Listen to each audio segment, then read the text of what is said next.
goal is to bring you your next favorite band.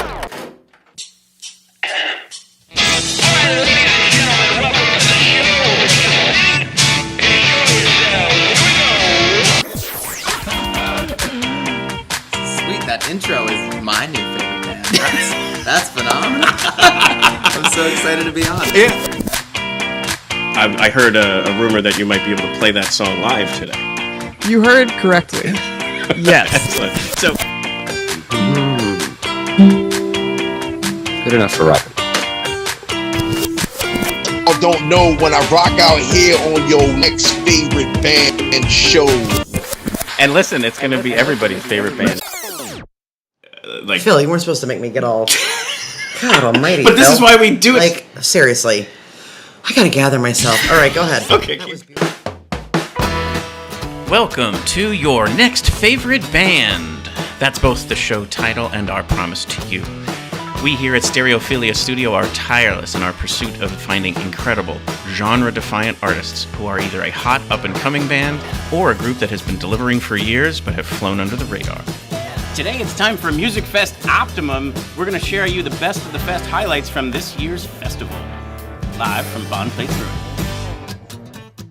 Each month, we will bring you live streams, audio podcasts, and perhaps even a live concert where you can listen to the stories and hear the music of artists personally curated by us based on what we feel will be worthy of your time. Be sure to subscribe and tune in to each episode because the possibilities are endless and you never know who will be your next favorite band. Hello everybody, welcome to the show. I am your host, Philip Reese, here joined by co-host John Getty. and Sean Frankfield. And we are going to be listening to your next favorite band.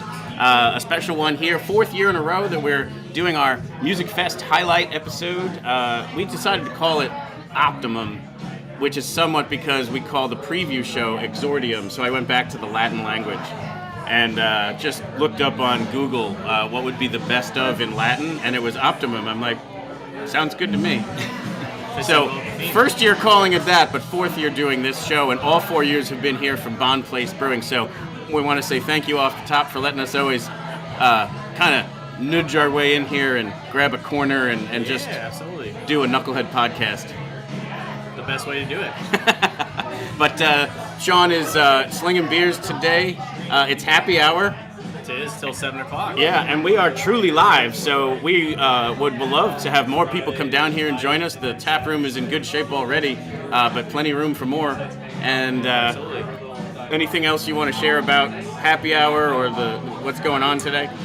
No, we have beer. We have beer-flavored beer. Beer-flavored beer, we have it. We're going to be playing the records. Because we can't play the audio in the room because it'll create, it's like a 10-second delay from what we're doing here to, I guess, some like hamster does something, it beams it out to the netherworld, and then it hits YouTube.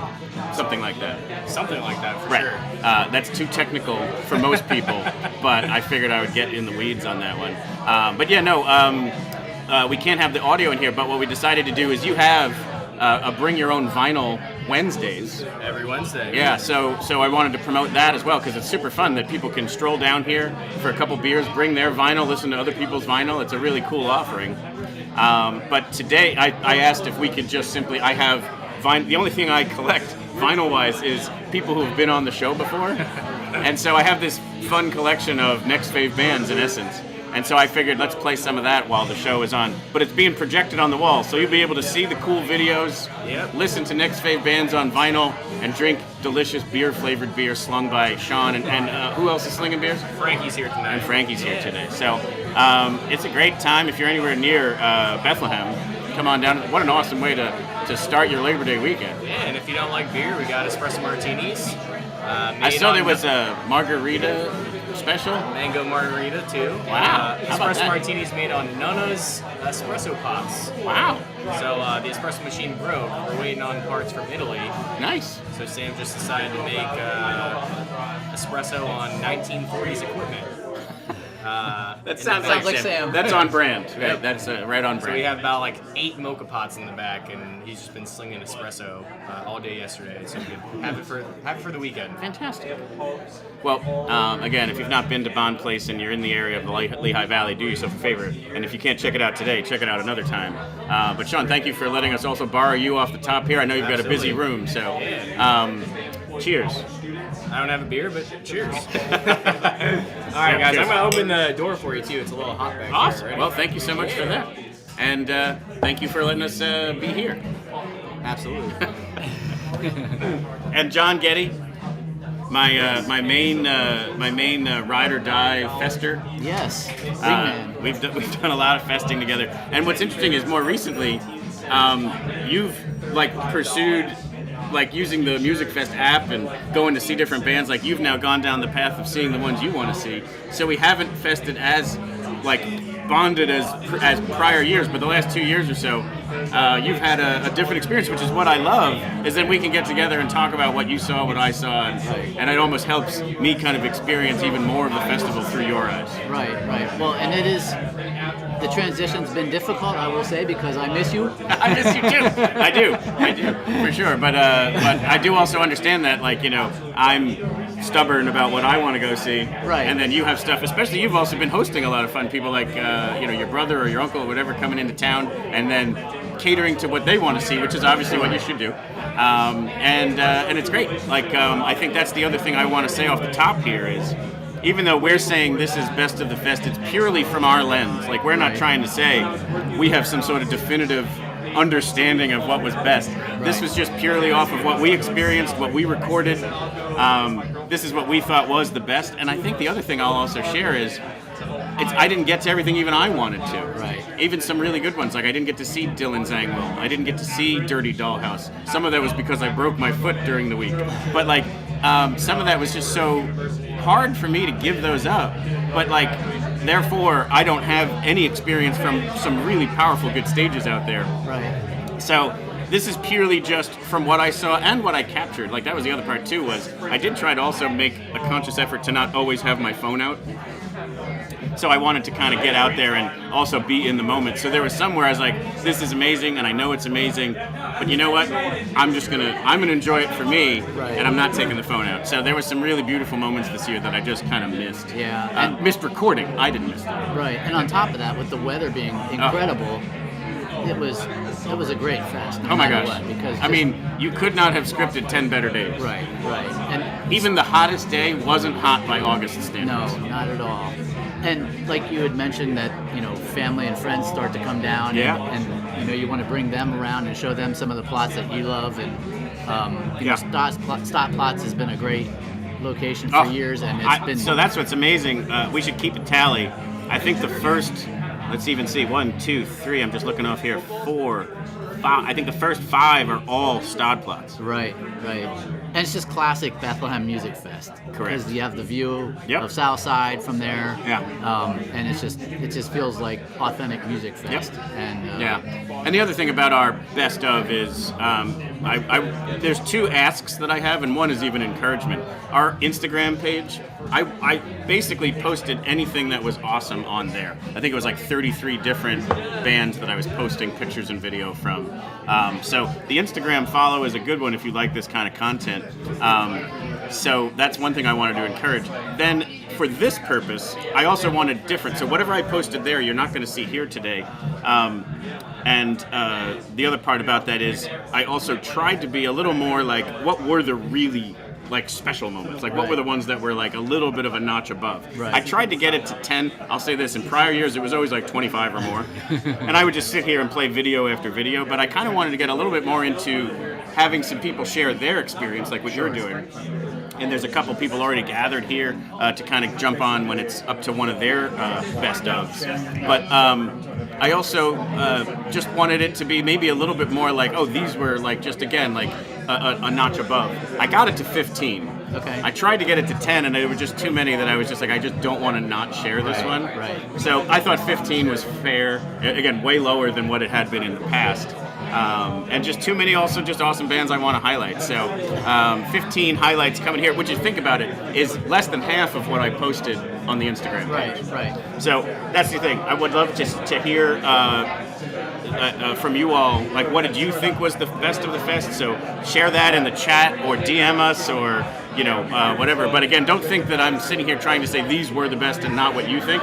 This is just purely from my festing, what I thought was the best. But I wanted you to share off the top. What was it? Brain Damage, the Pink Floyd cover band. Yeah. So obviously, you and I have that passion to go find your next favorite band. Obviously, right. And, maybe we stumble upon something that we haven't heard of, or find new music. Yep. So that's always the intriguing part with Musikfest. But what seems to be changing a little bit is my respect for the tribute band. Sure. Because they're still musicians. They're Absolutely. still playing amazing music. We've often said on this show, the tribute band performers are some of the most talented musicians out there. And listen, it's also a way to make a whole lot more money. Right. There's way more money in tribute and cover bands than there is in original music. Right. Until you make it. Right. So I get it, and I also have a lot of respect for it. It's just not what I'm looking for when I go out and see music. Yep. And again, don't forget that, I love the Radiohead tribute bands. Found them at Musikfest. They're actually performing here in Bethlehem in a couple of days. I think they're September 6th, so like next Saturday. So definitely would be worth your time to check out some of these tribute bands, especially if they're in a vein of what you really want to hear. Right. I just think Musikfest presents this very unique, very special opportunity to go find a next favorite band of original music, and that's what this show's about. So we're actually going to have a component at a point where we're going to talk about covers, but everything else is original music. Right. So backing up to that concert that night with Brain Damage, my brother hadn't been to Musikfest for several years. Sure. So much so he had to get a new cup because he couldn't find his old cup, which is really disappointing. Right? I mean, where's your mug? I don't know. What? Where's your mug? I don't know. Awesome. That's not an answer. Yeah. Which you are the owner of one of the oldest ones I've ever seen. One of the older ones. And you made yes. it on, what was it, Lehigh Valley Live or something like that? Discover Lehigh Valley. That one, yeah. Yeah. So. Where they were trying to get a video of, or like a picture or a video of the mug from every year. Right. And you walked up with yours, and we think it's 1992-ish. Something like that, yeah. Which even that is, 10 years in? Yeah, 84. Yeah. So just a little under 10 years. Right. So I would love to, when did they do the first couple of years? Anyway. Yeah, it started with some kind of pictures. Share or something. pics. Share pics on Instagram and tag us. Yeah. Anyway, so tell us more. So I'm trying to tell him we need to get up. We have to get down there. We have to get the Zen plots because it's going to be packed. Right. We want to be up front. Yep. Especially for this because it's going to be so. And last year they played and it was crowded and they played for I think an hour and a half. Sure. But this year they were scheduled to play for 2.5 hours. So that's awesome. We knew there was going to be a lot more songs that they played. Deeper in some of the older albums, and they played the full Dark Side of the Moon album, which was amazing. And it was packed. I had never seen that plots that crowded before. That's fun. We were up against the railing, and people behind us were just filled. I love that. That part I love. You couldn't move. It was. I love the gathering of just people who love the music and under a tent and all singing together. Yeah. I think that's... And there was a lot of that, and it was loud because of how many people were singing. Sure. And but to hear some of those songs that we loved to listen to together growing up, to hear it live, I mean, we're not going to get a chance to hear Pink Floyd live, and not in a front row setting like that, to where you can see the musicians and almost basically touch them. Sure. No, that is so true. So it was really awesome, and I think emotionally we were both like, yes, this is awesome. He had his son along with, I had my daughter along with, and that's so cool too. Is you're kind of passing that along to them to kind of say this is what Musikfest is all about. And I've seen now my daughter's this is the most. She came 5 nights this year, which is the most she's ever done. And it's fun now because with her, it's kind of like we start to bond a little bit over some of the things, and she'll go see something I want to see, and then I'll go see something she wants to see. Sure. And then we have the mutual ones that we both want to see. Yeah, no, that's so fun. Yeah. But I just wanted that to kind of share. It's like there's just this community and camaraderie and shared experience, and I think that's what it's really about. And when you can do it with family, or loved ones or friends. It's like it can be just such a special thing. So, Yep, absolutely. as with most cases, people will see get to the music, Phil. So let's get to some music. Another element I wanted to kind of point out here is we're just going to go chronologically. In no way did I want to try and rank these. Like, I wasn't trying to say, here's top 10, and then 10, 9, 8, 7, 6, Right. no, here's number 1. No, it's not about that, because also... It's not Casey Cases? No. Top 40? I'm just purely also trying to use this as a way to kind of serve this up for the listener, the viewer, to kind of say, hey, this might be your next favorite band. So it's not necessarily about, oh, this one is the highest ranked one. It's more like, these are all the ones that I thought were something special and worthy of your attention, and wanted to, again, provide the shared experience, at least through video, of what this was like, and then maybe also you would be interested in exploring their music further and tuning in when we have them on the show, because most of these people have either already been on the show or will be. And we can go through it. I can check and see if there's anybody who hasn't, but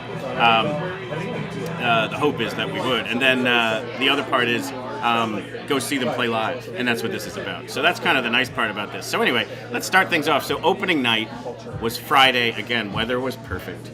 And a person I hadn't seen yet perform before was Barney Cortez. And he did not disappoint. 90-minute set that was killer on Stodplots. And this is a particular song that I really love of his, and also worthy of kicking off the Musikfest highlights. Here's his track called Drink Hard by Barney Cortez.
So good news here is I already spoke with Barney, and he's going to come on the show next week. So he is our first interview coming out of August. I pretty much leave all of August as just Musikfest content. So it starts with the Exordium somewhere nearby. It was the July 29th this year, but then obviously the 10 days of Musikfest. Then I need a large break after that. I usually post highlights from the daily live streams, so I've done 2 of those. There'll be a few more coming, and then we do this. And so it goes from the preview to the real thing to the highlights to then this type of highlights, and then in September we get back to like regular content. But Barney's the first guest off the top. And so we'll be recording his interview over this weekend, and then we'll be playing it on Wednesday night. Nice. Yeah. I'm definitely pumped for that. Another thing to be aware of here is his bandmates. That's Frank Tooby on bass and Keaton Thandy on drums. In the Philly scene, those are 2 of the better, this is 3 incredible musicians out of Philadelphia. Right. Now working together on music. And Barney's music is insanely good. And I think even Barney mentioned that during the set there. So yeah, it's pretty cool. Yeah, so for them, I think they are solo performers themselves. For them to say, yeah, I want to be on Barney's music and tour with him is a testament. Yeah. And then also, there's another video I have that I'm saving for the interview. During his solo section of the song, he doesn't break 1 string, he breaks 2. Right. And I can't wait to talk to him about it so that we can talk about it in real time. Right. And it'll be I can't wait to hear, because if you think about it, he lost 33% of his strings. So how do you still play the song? Right. I just can't wait to talk about that. And actually, the other thing that's cool is Dan Drago, who's the Philadelphia Music Scene podcast. He's actually going to come on and co-host with me. Oh, fun. And so me and Dan will interview Barney Cortez, and it should be amazing. Yeah, I can't wait to hear his response to that, because when he broke one, he was like, kind of like, all right, I'm out a little bit. But then when the second one broke, he was like, he was kind of tangled. And totally. He was like just trying to rip that thing off as best he could. So yeah, that was definitely. But yeah, so Barney Cortez is totally worth your attention. And again, next week's interview, so on September 3rd. Wednesday nights is when we broadcast at 8 p.m. You'll get to dive in deeper with us to hear more of the Barney Cortez story. And we've got some listeners out there. The SSONS Enterprises says, sounding good here in Washington State. How about that? Good. And then they also say, support live music. Which that's what this show is fully about. So thank you so much for tuning in. Keep the chats coming. And also, I'm gonna hedge here and assume that you didn't make it to Musikfest. So I don't think you can share what your favorite moments of Musikfest were. But if anyone else is out there who also took in some Musikfest, let us know what your fave moments were. So let's go into the next one here. This was one I was so looking forward to heading in that I had never heard of before. Barney I had heard of before because he was from Philly. Right. I just hadn't seen him play until that happened. But this one was one of those typical, very classic Next Favorite Band moments, in that listening to the playlist beforehand, preparing for things, and then getting into the actual festival. Cajon Concept. Okay. So Cajon Concept was, he's very funny. His social media and his videos on on YouTube are all very clever and humorous. And I thought maybe his music was going to be funny music, but it's not. It's incredibly talented music. And I know you and I have talked about this so many times, especially like when we go to Musikfest. You might hear bands and you hear recordings of them. You hear them, on Spotify or Apple Music or wherever you listen to your music. And we get there and we hear them live, and it's so much better. Oh, well, so much better. Yes, I will definitely say that a lot of this stuff is where it's like the recorded music is great, but then the live music version of it is just insanely off the charts. So, and especially how close you get to the musicians at Musikfest, instead of a large concert it's such an accessible festival. Instead of a stadium concert setting, you're right there with the musicians, which is so awesome. Totally. Yeah. So here, Cajon Concept was a biggie heading into the festival, even more so afterwards. So enjoy, and this will also speak to the humor. They start with "Take Me Out to the Ball Game" with a dude in a hot dog outfit. And then they move it into one of their best songs called "Trashy State of Mind." So here, enjoy some Cajon Concept.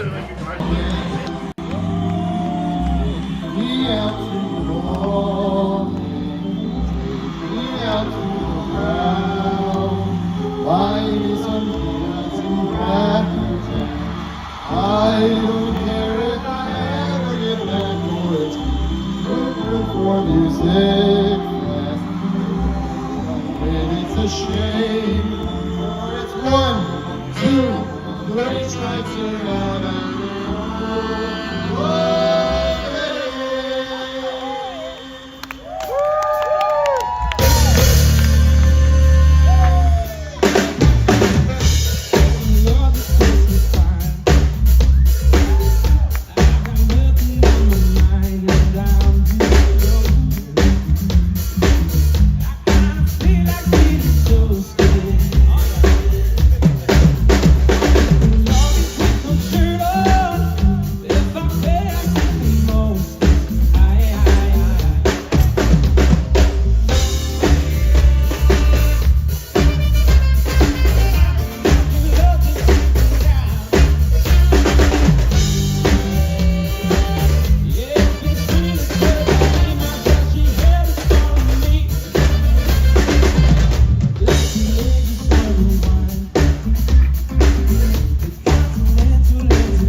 Again, hopefully you can see and hear exactly what I was talking about.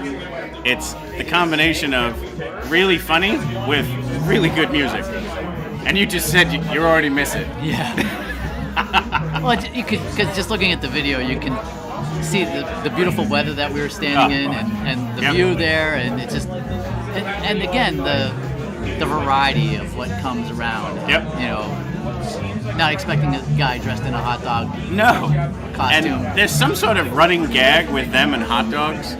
I don't know yet what it is, but love the music, and the band has such a you can tell they have fun together. Like they must either have grown up together or just have a great vibe. Because the other part about them is they will actually be our second. You would think I planned this, but Barney Cortez being the first interview, Cajon Concept is actually going to be our episode on September 10th. Of course. So. But that was totally just purely by accident. Look, here's someone's coming in with a hot dog. Craig McQuain Music. Thanks for tuning in. Just awesome music. Love it. Can't wait to talk to Cajon Concept. And just dive into their backstories and stuff. It should be great because, again, that's what we love on the show is we love to kind of experience what's going on in their lives, their backstories, what were their inspirations, and then what they've got cooking from a music perspective, currently that they're looking to promote. Right. Well, and I think back, do you remember when we saw March 4th? Oh, yeah. A couple years back? Absolutely. And that was an amazing show. Yeah. And then you were like, I'm going to get to interview him. And I was like, that's going to be awesome. And that was fun. Because it was so eclectic. And we Yes. were like, what makes these people tick? Yes. And it was so out there compared to most of the, Yep. it was just so different. And the funniest part about that one was they are not necessarily all near each other. Like the band themselves are from Portland, but people are in New Orleans and other parts of the country. So it was like a Brady Bunch episode because we had all these different screens up on there. And then some had technical issues, but it only added to the comedy. Right. It was really, I remember the episode. It was great. It was really a lot of funny fun. episode. Yeah. It was a lot But of that fun. is such exactly what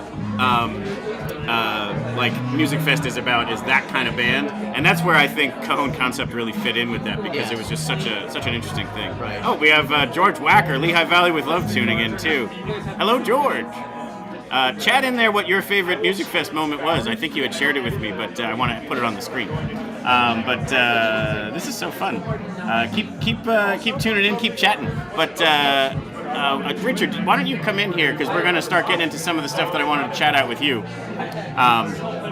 You can hang on for a little bit here, and then we'll keep swapping. And we've got a number of different guests here that we're going to kind of move the people in and out on. But we now welcome to the show Richard Liu, which I was so happy to hear that I say it the right way. You are saying the correct way. Yeah, there we are. So everyone out there who knows Richard, pronounce it Liu. It's Liu. The Chinese way is Liu. The American way is Liu. Yeah, but it's not right. It's the same way with my first name. I go by Rich or Richard, so it's cool. But there you go, yeah. So welcome. Thank you. We're going to get to some of your favorite parts, but I just kind of wanted to have you on here for a little bit. We're going to play some Slingshot Dakota. Oh, wow. Right? Oh, yeah. You can't really go wrong with Slingy D. And local hometown heroes, hometown headliners, and they also just always bring a little something special when it comes to Musikfest. And so here's their track called Casino Night. And the one thing I want to have people pay attention to off the top is Tom, the drummer, is like doing a little bit, it looks like he's being a conductor. And watch how it looks like he's actually casting a spell on his own hair. Check it out. Here's Casino Night by Slingshot Dakota with Tom making his hair do awesome things.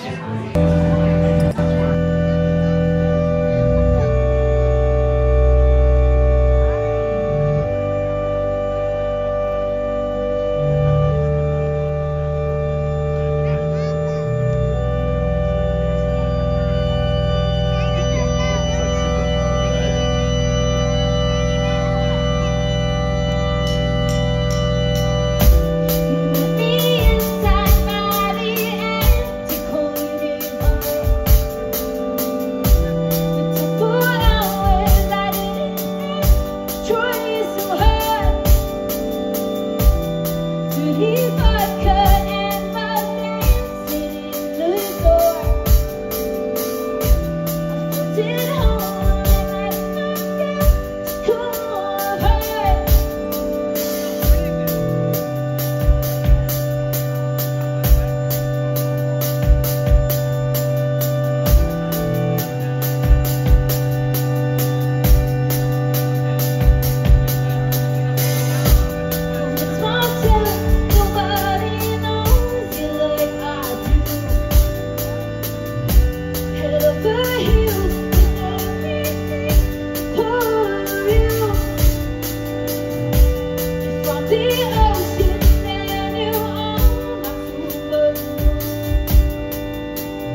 lowered the music down. But I will hold out that this is probably one of the greatest songs ever written. I just think it's so brilliant. I also have been noticing since I was looking at the video, setting it up for this, heading into it, I'm pretty sure she's playing keys opposite of what you expect. Like, she's actually holding chords on the upper hand and actually playing around with the lower notes, instead of normally it's the other way around. In a way, I like what they're doing now with their music. One thing that's really impressed me about this band is how much more melodic they've become. Oh, yeah. Like, before they were really focused on really driving a certain kind of tone. Sure. But now the depth of their tone has really become the musicality of the keyboards, the musicality of her voice, the percussion, you know. It brings it together. It brings together the best parts of what they do to a new level. Oh, yeah. And I think, too, like, it's not, unfortunately, the video is now focused on the backdrop instead of the musicians. Here, let me change that a little bit there. So the other thing is, every show I've ever been to, the children that are in the audience go up to the stage. Oh. So this is actually so attractive to kids' minds that it is basically children's music. Like all of the South Dakota shows I've ever been to, you saw it a little bit, but I'm always sensitive to like putting kids on film. So like I tried to actually avoid getting them in the shot. But there's probably, you can see the little heads right there. There's probably 12 kids just spinning and dancing and getting along, all in the front. Not adults, kids are doing it. And it's been at every Slingy D show I've ever been to.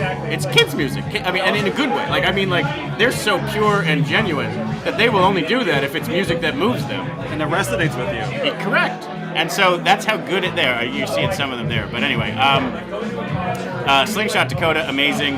Carly is just on display as being one of the coolest people going. Tom's one of the greatest. So the backdrop there, you saw the drum kit was like protected. Mm-hmm. It was because it's a sick drum kit because what was on after them was a Rush tribute band. Yep.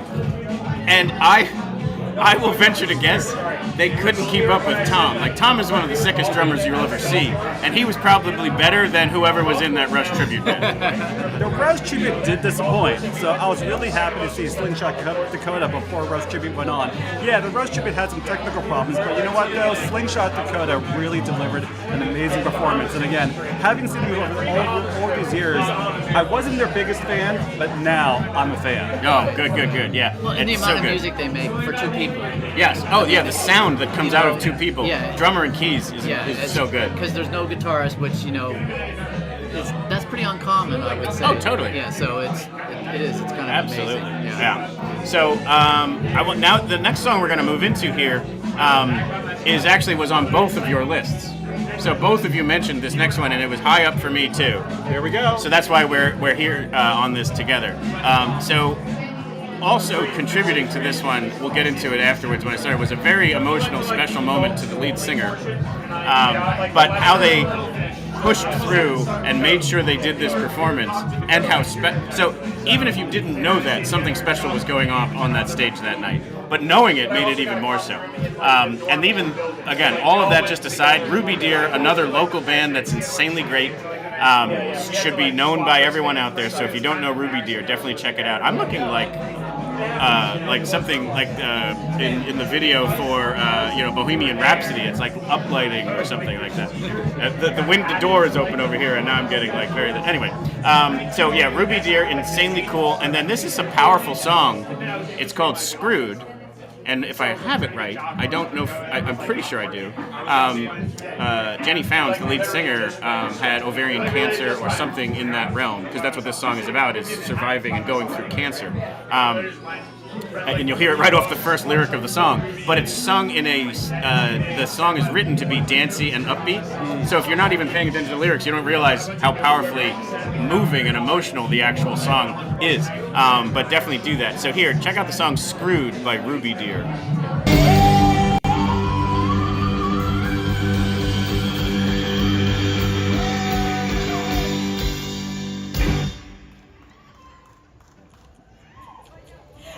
Pick up the cancer rabbit. Say look you feel how you feel.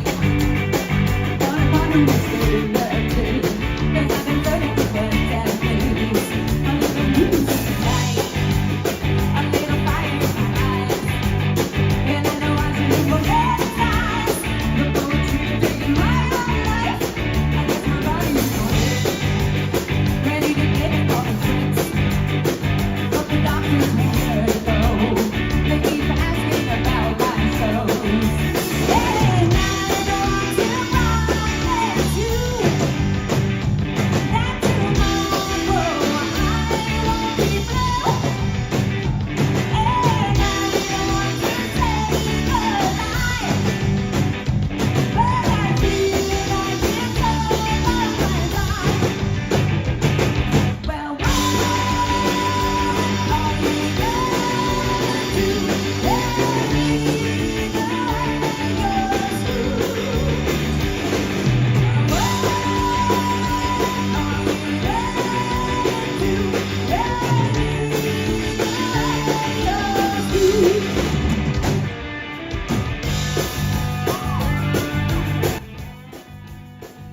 So the other component of what was adding to If You Knew, so the jacket in the foreground there is Jenny's father's, and her dad passed away a day before or 2 days before. But it wasn't like a surprise. It was unwell, so like it wasn't totally a shocker. But obviously it hurts and it's a very painful thing. But he made her promise that she would continue to perform of all the gigs that she had scheduled. That's right. So she carried that and pushed through, and even came on our daily live streams that same day. I was amazed. Yeah. So very, very special performer, very, very special band, great music, and just an amazing story. Another one we're just finding a date, we don't know it yet, but we're going to actually do 2 shows. Because what some people may know is this is also the band that does Start Making Sense, back to tribute bands. This is the basically foremost Talking Heads tribute band. It's just set up differently when they do that. So we're actually going to do 2 episodes, one about Ruby Deer, and then a whole separate one on Start Making Sense. And similar to the There episode, we're actually going to go behind the sound and deconstruct how they create the iconic sound of the Talking Heads by talking about effects pedals and triggers and all this other stuff on how they do that. So let's talk about the mastery of their playing. Do it. This year's Music Fest, Ruby Deer was in my top 4. Right. It was one, and I saw a ton of shows, but having seen Ruby Deer over the years, maybe first time back in 16 or 17 when I saw them perform, this probably was the most epic performance they've ever delivered that I've seen. Completely and agree. hit my top 4. Yep. Yes, I had knowledge that Jenny had lost her father just before she went on stage, days before she went on stage. And I don't know if that had anything to do with it or not, but something hit so right that you felt the gut in here of the performance. You know, John's percussion, Jenny's vocals, her playing, the whole feeling. And everybody was in this sort of state of like, wow, and awe, and just feeling like, oh my God, and you felt every single beat and vocal. Look, do you remember the song she played for her father? She mentioned her father had passed the day before, and then she played a song for him.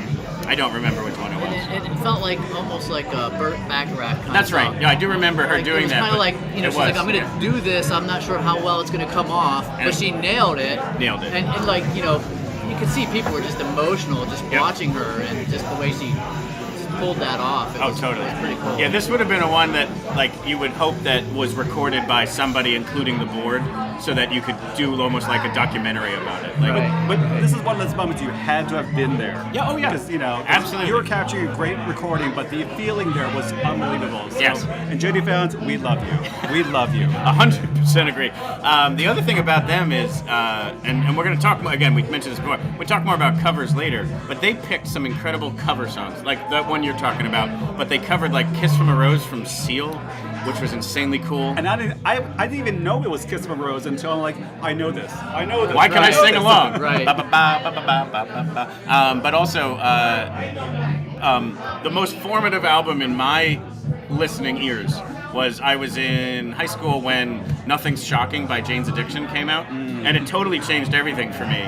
And it's not like my single seminal most favorite song, but Mountain Song on that album is amazing. Like, it's just one of those ones you put on and you're like, let's run through several brick walls. And so it has this very iconic bass line, and as soon as they started playing it, it was one of the moments where I said, I want to take my phone out, but I also don't want to miss this. I want to enjoy this, because that album meant so much to me. And honestly, not only did I enjoy listening to it, but it melted me back to like that, almost that feeling of just like remembering, I don't know why, like I don't know what the hell is going on in my ears right now, but this is insanely awesome. And they did an amazing job of the Mountain Song by Jane's Addiction. And again, don't normally talk about cover songs on here, but when you choose a cover song that is so perfect for your sound, or you move it into your sound, and it's just iconic, like that is when I do love it. I love it when you can very masterfully pick a song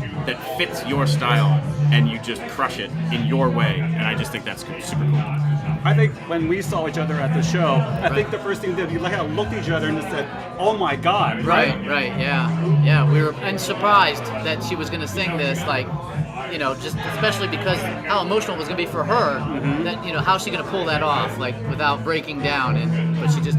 It just Yeah, it was awesome. Here's Drew in the Blue, which is another fave of ours, and they're saying Ruby Deer rocks, and that is for sure. They do a lot of shows together where one will open for the other, and so if you could go out and see a Ruby Deer / Drew in the Blue show, spoiler alert, Drew in the Blue will be coming up later on in the show because we're going chronologically and they played on Sunday. But anyway, that is so worth whatever the price of the ticket is. You can have it.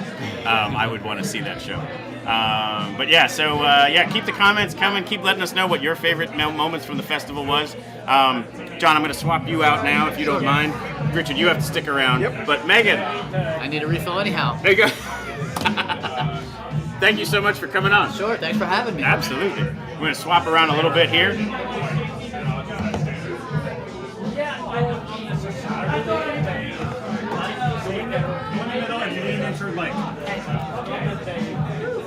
Good thing you have two. Yes. And I'm going to share this because do you have it up on your phone? I was watching to see when my cue was to come. Yeah. So you actually commented while you were sitting right over there. You've got your beer in parentheses plural. I have a comment about Ruby Deer. Yeah, do it. So before you brought it up, I was Here, like, lean in a little bit more, just because we're overpowered by the normal happenings. But that's a perfect distance. So I'm watching and I'm like, I know that drummer. Is that start making sense? But then I'm like, is that the drummer of my favorite band, Great White Caps? And damn straight it is. And here it is. The Great White Caps was your favorite moment from. I saved it for this part too. I should have different answers considering I worked with two bands that played. Well, we're gonna get to that. But Great White Caps was the best. There's a historical little soft spot in your heart for them. Oh yeah. So that it's totally beyond acceptable. Everyone will understand. Correct. Nobody's hurt. Everybody sleeps at night. So yeah. So we have Megan Laverty. Yep, Welcome to the show. Thank you. And let's get a little bit of a backstory on you. Just like you were just mentioning, you do manage bands. Yes. Yeah, I work with Bren and I work with Tioga. Whoa. Yes, I know you're a longtime Tioga fan. You've got two of them here. Yes, our whole fan base is That's right here. I'm kidding. So I work with both of those bands. Both bands have played Fest. I think Tioga's now 7 years running. Nice. Bren is now at 4 years running, and we love Fest for many different reasons. A lot of us are local, but we love what Fest has to offer and all the people we meet from it. Yeah, and we're gonna get to.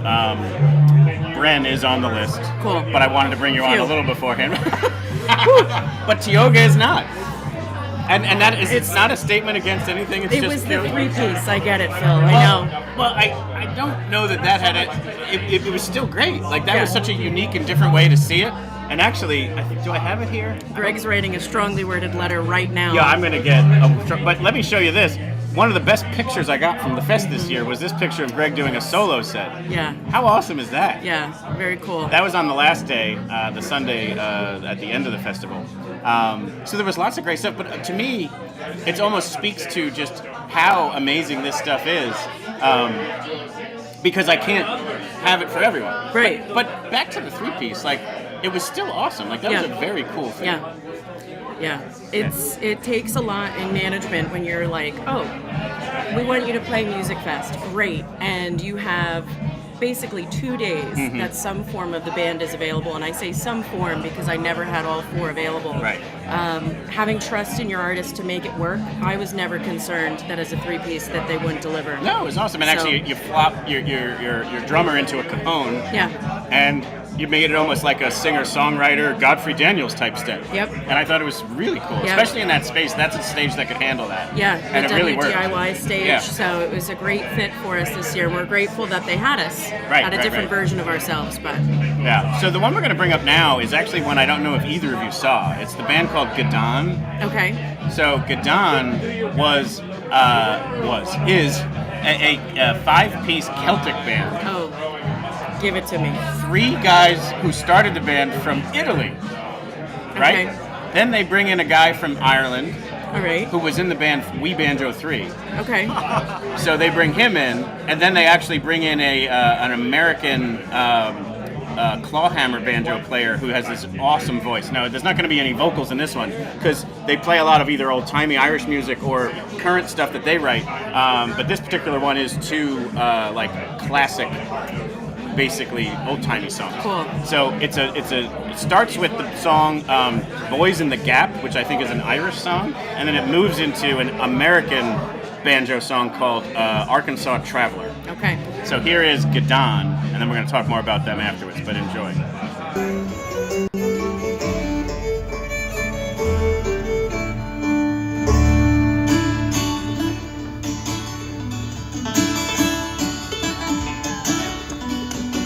Come on, Martin!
On this music, like I'm always hesitant to cut it off because I'm like just enjoying it so much. So do you know my dirty little secret that I love Celtic rock music? I didn't know that. Tell me. I love Celtic rock music. Wow. But yeah, there's Gadon. Awesome. A couple extra things about them is, so they played 2 nights. That was the Monday performance. So chronologically, we're now just on Monday the 4th. I think that was the 4th. And I reached out to them, and Enda Scahill is the name of the banjo player from Ireland. So he was the one that was added from Ireland. When he was in We Banjo 3, I actually interviewed him. Cool. And so I reached out, and there was no like email address. It was just a portal on their website. And of course, I'm like, this is coming out of nowhere. And I'm like, hi, I'm doing a podcast. But what I was able to say was, I interviewed Enda Scahill, and I know you're coming into town. I would love to be able to have you on. So the band, I guess the management that received that or whatever forwarded it to them, and they were like, sure, we're in town, we don't care, we have nothing to do. On Tuesday afternoon, we'll meet for an interview. And I was like, okay, who's joining? They're like, all 5 of us. And I'm like, so would you perform? Because I'm at Godfrey Daniels. And they're like, yeah, we'll bring our instruments. I'm like, Nice. holy shit. So like at Godfrey Daniels, I interviewed each of them, and I basically brought up the 3 Italians. I say it that way because my wife is Italian. But anyway, so the Italians came up first. Talked with them, talked about the beginnings of the band and how they like found Celtic music, even though they're from Italy. And had a cool conversation with them, and then brought up Enda and the American, to kind of chat about how they got added to the mix and how things changed and all these different things. And those were the 2, like banjo players. Like the other guys playing fiddle, acoustic guitar, and then Lorenzo does play banjo, but mostly plays mandolin. That's what you saw him play there. So the 2 banjo players, and they play different styles. One's playing tenor banjo, one's playing clawhammer banjo. I still don't know what those terms mean, but they do, and they kind of started to get into it. We got a little banjo nerdy, and I loved it. And then they played 3 songs. Cool. So the Gadon episode is already out there. Hell yeah. From the week of Musikfest. And if you like that kind of music, then definitely check out that interview, and then definitely check out their music. It's really, really, really good. I would say that 90-minute set is definitely up there for my all-time Musikfest experiences. Like that's how Strong good. words. Yeah, I'm that's so how sorry good I that missed was. it. Yeah, no, that was just a little sliver of it. And now you're glowing too. This is starting to spread. Yeah. The sun is really hot. Anyway, Yes. so yeah, that was Gadan, and I can't say enough about it. It was musically, sonically amazing. Wow. And if you think about it, 5 stringed instruments. Mm-hmm. There's like kind of no rhythm section. Right. The acoustic guitar player sometimes will play like I think it's called like a stomp box or something. So he'll get a little bit of a beat going just off of his foot. But for the most part, you're talking about just nothing but strings, and it was so good. Wow. Yeah. Really great. So next up was going to be Roy and the Secret People, but Mike Roy sent me a note, and he's on his way. So I was going to hold Roy. We'll get to that later. Yeah, I was going to say, even though we're trying to go chronologically, let's just hold Roy and the Secret People back for when Mike gets here. Yeah. And then we can hopefully have him on, and we can have some fun with Mike and cover his song there. So we're going to bypass Roy. We'll come back to it. And we're going to move into, Richard, why don't we let Mark come on? And then we're going to bring you back later when we get to some more. But we're going to now welcome to the show Mark Riddle. And the only thing is, like, lean in, because if we're in, like, this orbit, we'll be good. How's this work? You're good. That's great. Y'all, this is insane because we we're are fine. in a bar, and Thank I'm you. sitting right next to everyone the whole time. I don't know what's been happening this entire podcast. What's your name? Megan, nice to meet you. Mark, great. That's why I was watching So on my sweet. phone, Oh, watching yeah. the podcast. That's just brilliant. And it's Should've done cool. that. It's up on the wall, and like I can see it on some people's like the light bulb goes off that what's out on the wall is actually happening over here. Yeah, it's kind of fun. Yeah. But thank you for coming on. Absolutely. And thank you for let's spend a moment. Thank you for all you do. All year round. Executive Director of New Bethany. Yes, thank you. Yeah. We're a homeless shelter. We go ahead. we are a soup kitchen. We food pantry. We also have a lot of housing. We have 65 units of housing, transitional, permanent, the whole works. And I need to tell you, actually, there's a tie-in. So when you're at Musikfest, that's in the street. Yeah. And so when I walk around, I know who the homeless people are, like around, just because we serve everyone that comes in. And so I can see people who generally are walking around enjoying the stages and enjoying the music. And I think that's really the point of Musikfest. Actually, I shared that with Cassie Hilgert, the CEO of Musikfest, this year. And just sort of said, you just have to know that this really is something that brings joy to every single person. And when we say everyone, we really do mean everyone in the city. Yeah. So it's just kind of a nice thing to see when you're walking around. The free nature of the festival means it's 100% inclusive. That's right. To anyone who wants to be there. Yeah. So I do love that aspect of things, and you have 15 stages of that freeness. Yes. On both sides of the river. Yeah. It's so nice. Yeah. So that's awesome. And again, thank you for. Obviously, we also, if anyone's familiar with our Winter Wonder Jam, we're always highlighting what you do there, and we try and raise funds there. But no reason not to wait for December. If you want to make a donation to New Bethany, go to is it newbethany.org? Yeah, you could Venmo LV New Bethany. There you go. Awesome. So they're doing beautiful work. And the other thing I started to realize is, because actually you saw before, we have somebody tuning in from Washington State. Oh yeah. We have people tuning in from other states. You had mentioned there's an organization that funds most of your, the pantry that you have there. Feeding America. Yeah, Feeding America. Yeah, so that's a national organization that eventually will chain down to our 2-county pantry. Yeah, but and you had said like 80% of what you offer to the community comes from them. Yes. So I always like to mention that only because if you're tuning in and you're not from Lehigh Valley or not even from Bethlehem, if you support Feeding America. You support Feeding America, you're supporting anyone in your local area. That's so right. They're supporting a lot of that going on throughout the United States. So there you have it. And more to come. You always do a great job helping us kind of promote all that around December. But thank you for coming on the show, because you're also a avid fester like the rest of us. I go every day. As do I. Yes. So do you know Elias Hicks? Do I know? Why, does he know me? No. Oh. It's the next band we're going to bring on. Oh, the band? Yes. So, no.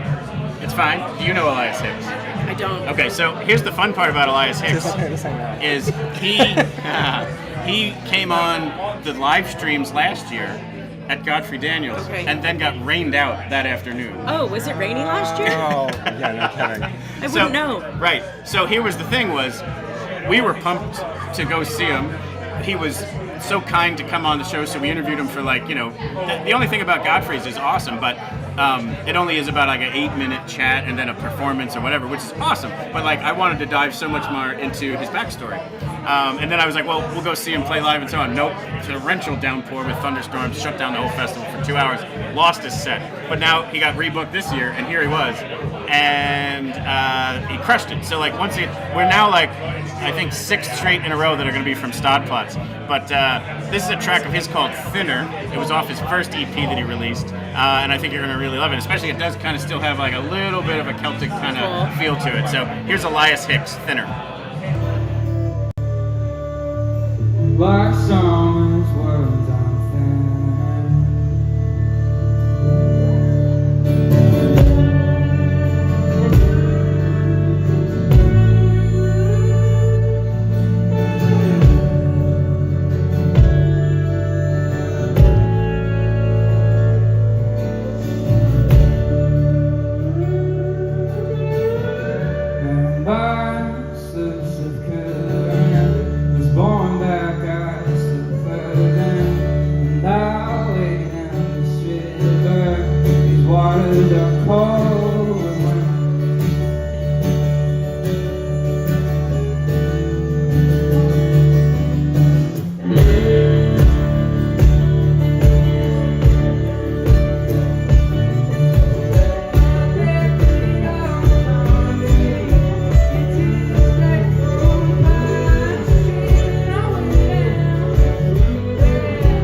I'm Just Elias Hicks just crushing life right there. Doing double duty on the kicks too. Right. That's like the patting the head and like rubbing the stomach sort of thing, or vice versa. Yeah. Yeah. He's so unassuming. It's like really great to watch. Yeah, and I think he has like a unique voice, both in the actual vocals and in just his lyrics and what he's like just singing about and stuff. Just a really, really cool performer there in Elias Hicks. I get some Appalachian vibes. Definitely. Where's he from? South Carolina. Okay. Yeah. Near mountains. Yep. Cool. And I think it is rural South Carolina. Awesome. I don't know for sure, but I know he's from down there. That was awesome. Yeah, he's great. And then, he's not one that I've fully connected with. He's, like I said, beyond what I had him on for the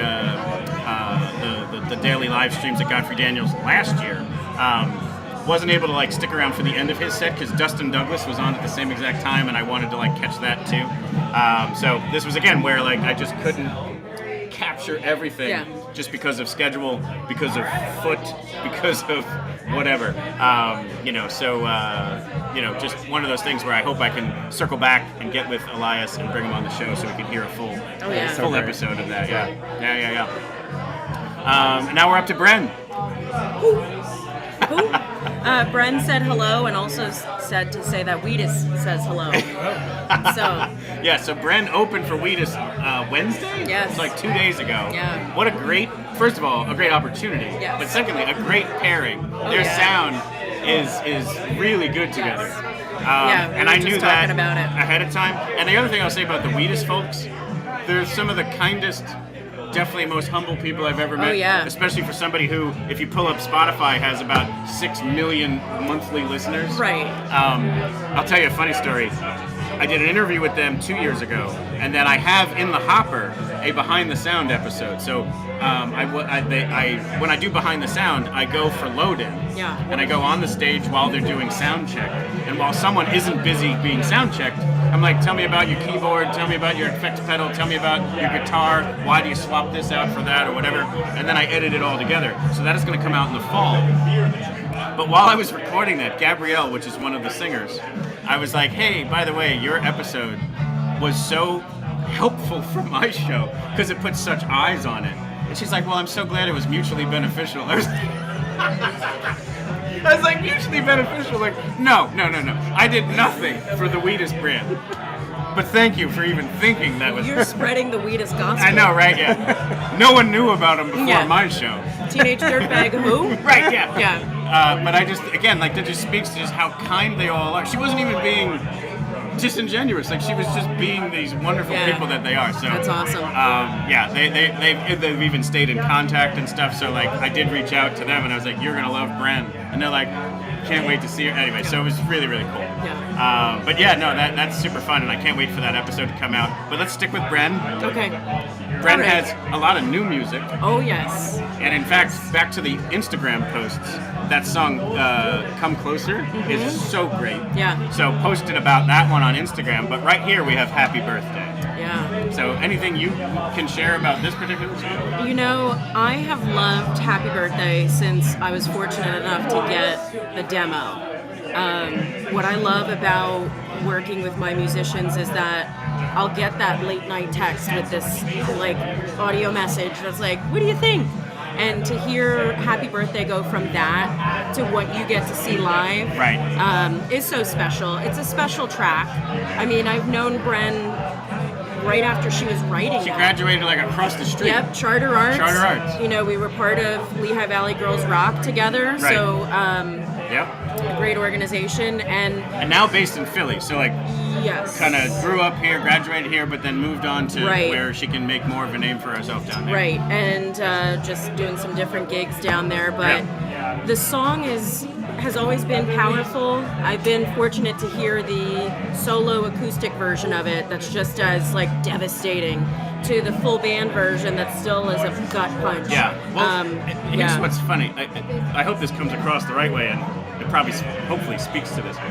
I didn't like the song until this day. Okay. And now it's one of my favorite songs. Wow. And so, like, to Changing me, lives. That's like what I didn't dislike the song. I just wasn't one I would pick of hers. Everybody has a favorite Bren song, and nobody has the same favorite Bren song.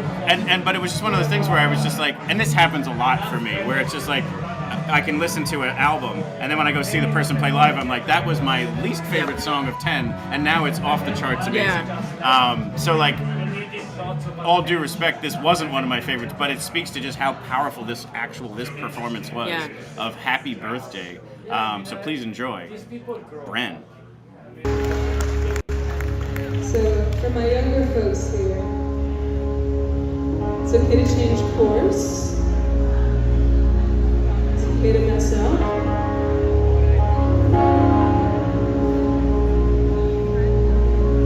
And for my people who get the birthday blues, that's also not bad.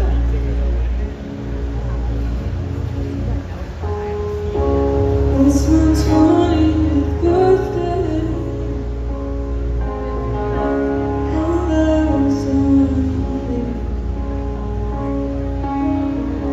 Give me all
pocket of performing amazingly well that day. She looks fabulous. Yeah. Like, just an absolute... And wasn't this like at 5? And like, it was just like... Yeah. Everybody's coming after part of a work day. Yeah. On like a Thursday at 5 o'clock. Yeah.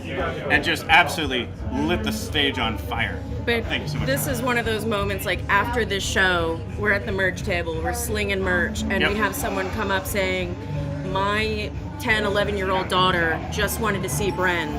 You're her favorite. Yep. We're getting a lot of that moment now happen at the Weta show, too. That's awesome. So it's great to see that kind of impact as a woman in music. We do. We talk about this a lot, where it's like whether it is a female-fronted person or African-American or Asian, whatever, like there's such an important aspect to seeing that and setting that as an example for younger kids. Absolutely. So then they don't think it's not possible. Right. Even though it felt and was very difficult for you, Yeah. you're blazing a trail there.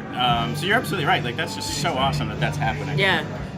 But you're part of the Bren cult, the Happy Birthday Bren cult. Welcome. I mean, just this performance was just like lit on fire. It was so great. People who are sad on their birthdays love Happy Birthday by Bren. There you go. It'll be in the Happy Birthday, list of songs that you could pick. Yeah. You might pick the traditional one. You might Yeah. pick the Beatles. Now you can pick Bren. True. I forgot to put this up. Darn it. I'll put it up for the last 10 seconds. Nice. There it is. Bren, Happy Birthday. Awesome. Terrific overall set. I mean, like, she crushed it. That whole set was incredible. Yeah, and you mentioned new music. There's a lot of new music. We're in the stew, as the young folks say. We're in the stew. In the studio. In the studio, working on a lot of new stuff. Yeah. That's awesome. We're in the stew. In the stew. Yes. So yeah, this is also important. It's What the Bren. Yeah. Is the social media handles. Yes. So give her a follow, and then you'll be up on all of the upcoming stuff. Tioga also has music coming out. Tioga the band on socials. Yep. We're actually set up to do an interview with the full band. Yes. Thank you for notifying me. The band told me after Phil told me. But we're all good. Yeah, but so Tioga is going to be releasing music that has been in the works for 7 years. Yeah. That must be driving you nuts. A bit. I wasn't sure if you were going to actually admit that or not. But they must know that. The beers are flowing. No, it was important for all of us to get it right, too. For sure. It's amazing from my perspective, being a non-musician, seeing how long it can take to make a song right without being too precious about it. There's a spectrum it's a of very being like, difficult balance. let's just record the song and throw it out tomorrow, or let's take 10 years. 7 was a good compromise. It's a 7-year itch to get that out. Yes. But so they're going to be on WFMZ, so if you're local, you can watch them on the news perform. Yeah. And then they're going to, that same day, record our episode. Yes. And I was already talking with Greg about how we want to approach that, because there's a couple different ways, but it'll just take a week or two to edit it together. So it'll either be, I'm going to guess I'm going to hedge and say October. It could be last week of September, but we're recording it on the 13th of September. And so sometime after that, we'll be releasing a Tioga episode, which will be great. Awesome. So I'm going to swap you out for some other people. Thank you so much for coming on. Thank you. I'm glad we were able to share the Bren moment together. Yeah, the bromint. Yes. I'm going to be watching from right over there. Awesome. And you probably, will also be available for, if any musicians are needing a manager, she'll be here for another hour. Doing office hours. At Bonn Place Brewing. And we're going to welcome into the show Mike Roy. We've got festers, we've got managers, music managers, and now we've got music talent. Yeah, Mike, you are bringing some real legitimacy to this show right now. Get out of town. I'm just buying you beers. Yeah, man. Richard, why don't you come back in? We're about to do. We're almost getting to the part where. So Richard had like 2 favorites. One was Ruby Deer, and one was the Vindies. But before we get to the Vindies, we held back Mike Roy and the Secret People. Yeah, it was. It would have been a little bit earlier, but we held it back so that we could have you on while we had it on. Can you cuss on this? Yeah, go ahead. Oh, it's a fuck you Friday at work. So. Oh man. I almost didn't make it. Yeah. We're glad you're here. But yeah, you I'm pushed glad through. I'm here. I'm always glad. I'm always glad to see you, man. I'm glad to see you too. Thanks, Dad. I'm sitting next to you. I've only seen you in the audience, you know? Well, it's great to see you again, too, man. Oh, and actually, Mark was sharing earlier that the 11 o'clock slot of like that Town Square, the Town Square stage was great all week long. But the only one that made our best of the fest was Roy and the Secret People. Oh, wow. But at 11 at night when everybody was wasted. Well, and also it was right after the Amish Outlaws. Yeah. So you brought in a lot of that. The vampires, the werewolves, the night stalkers. Yeah. The people who love music. Yeah. Absolutely. So anything before I bring this on, if this is your track called Arizona. Wow. But anything you want to share before that, or do you want to just let it rip?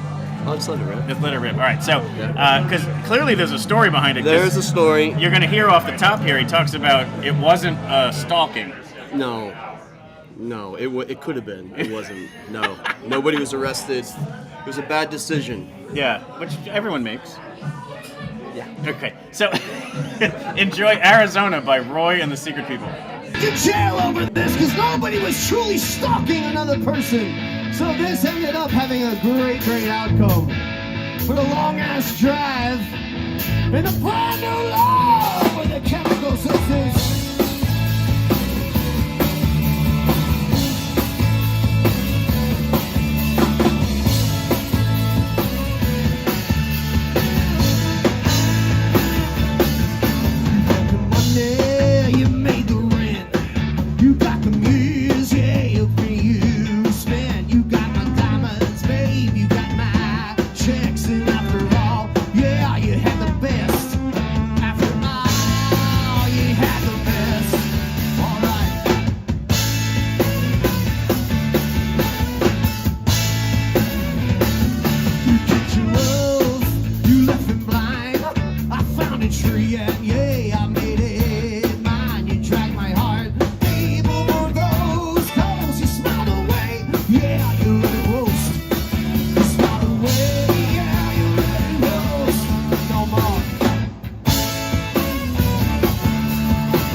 Mike is one of the best frontmen, performers, incredible voice. Did you used to teach singing, right, at the School of Rock? Yeah, when I moved here. Yeah, 7 years. Yeah. So I mean, like, just an iconic, and he's got a guitar on this one. If he didn't have the guitar, he like goes in and around the audience and fucks with people and stuff. It's so awesome. He's one of the best performers around there. But tell us more about the song Arizona. Arizona is. I wrote it. I don't know. I mean, you want the truth? Yeah, we like the truth. We want the truth. 3 chords and the truth. Well, I was dating this girl, and we were, it was a pretty good relationship. We broke up because the record label she was on said she couldn't be in a relationship for them to sign her. So I got dumped. She was on a cross trek from Philadelphia into Arizona to do something.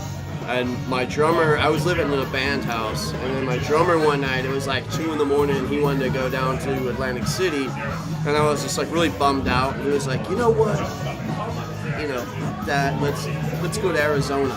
So I was like, all right, let's go to Arizona. We were doing things we shouldn't be doing. No, I got you. Yeah, God. So we left Philadelphia, and we got to, I don't know, I think we drove for like 3 hours, and 3 hours into it, we realized this is a really bad idea because there's no exit strategy. We don't know what we're driving into, and this was just a late night grill hangout, decision. So we turned around. That was basically it. So that was it. I didn't go through with it. Thank God. That is, what a great story, though. Yeah. And you got a great song out of it. And we were sharing too. So Madeleine is adding violin to it, which was not part of the track when it first started. Not at all. She's added violin to like a lot of the rock tracks that we've that were done way before I even met her. So live it just adds a whole new element 100%. To it. Yeah. Yeah, but like I was saying to you before, it's just I love this track. I think it's an awesome song. I've always liked this song. It's fun to sing harmony too. Yeah. I never sing the song. I'll sing harmonies too. And then lots of other great new music from Roy and the Super Yeah, People we got coming a out. lot of stuff. Yeah, we released 2 singles this past summer. We got another single that's about to be released. We're back in the studio. We have our producer from Nashville coming up. He's been recording more stuff with us. So yeah. So up this way then? Mm-hmm. Wow. What studio are you using up this way? You know, Studio 73. Oh yeah. So John Paul. Yeah. John Paul the Bard. Yep. The Guru, the Pope. So yeah. That is a brutal song. Yeah. It's a Mississippi Sun. It is. Yeah. I was trying to plug the new music. That's the track you sung because you came on. It hit a little late. But Godfrey Daniels, when you came by for that, you performed that song. Yeah. So if people want to check out, now we've had you on for a regular episode. We've had you on for the live streams. Yeah. And you played an acoustic version solo of Mississippi Sun while we were there. Yeah. But so enough. Here, let me do this. Anyway, let's put on another. Oh, that's actually not bad. Yeah. We'll do another track. Well, we can do that. I appreciate that. Yes, people are. That's perfect, actually. Let's hope that during the next song it goes away. So, in the background, you're hearing the Vindies, and I will tell you that the Vindies probably were the find of the festival, as far as like people I've never seen before, and a performance that I've just was in awe of from the very beginning. And I was there because of your recommendation from this podcast. Wow. Yes. Well, thank you. That's lovely to hear. And so they put on this special set, 90 minutes. Yeah. And whenever I'm in the moment of like, I hope it doesn't end anytime soon, I'm actually looking at my watch to be like, okay, cool, still got another hour. Okay, cool, still another 40 minutes. But then I get down, it's like, shit, there's only like 10 minutes left. And she comes out. So Jackie Popovic, the lead singer and major songwriter for the Vindies, comes out and says, "We got one more for you." And I'm like, "But there's 12 minutes left." Yeah. And I'm like, either it's going to be 4 minutes and then okay, we have an encore, an encore. But don't normally do that at Musikfest. So I'm like, this might be special. So I actually did take my phone out and I recorded these beautiful 12 minutes. Oh my God, those were incredible 12 minutes. That is crazy. I didn't want it to end. Yes. So it starts with one of their songs. And the song is called Chasin'. Okay. So their song called Chasin'. But again, if you go and listen to the song Chasin' compared to what they put on the stage, it's nothing compared to it. And then they move into a cover song that I'll Let Go Happen. So here, just bathe in the amazingness of the Vindies. The Vindies. And here is their song Chasin', and then it just turns into a wonderful, like all band kind of like soloing and vibing and an amazing cover. So enjoy.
ourselves.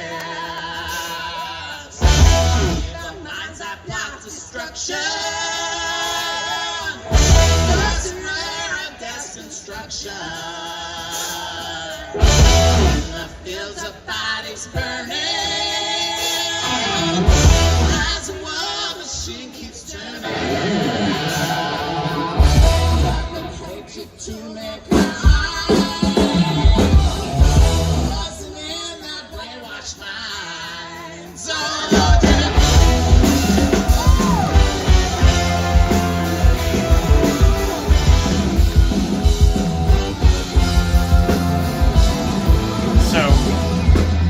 You're like 7-ish minutes into this thing.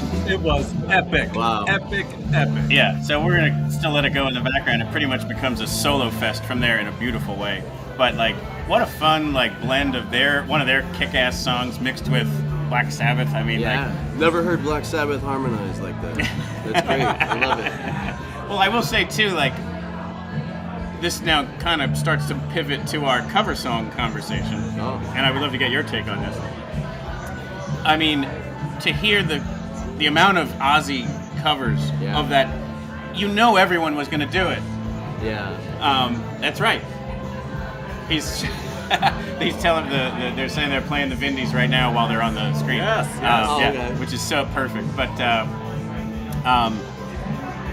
if everyone's going to do Ozzy, or just you have to assume that it's going to be pretty common, do something different, or kick it out of the park like this one did. Yeah. But put like your own spin on it. Right.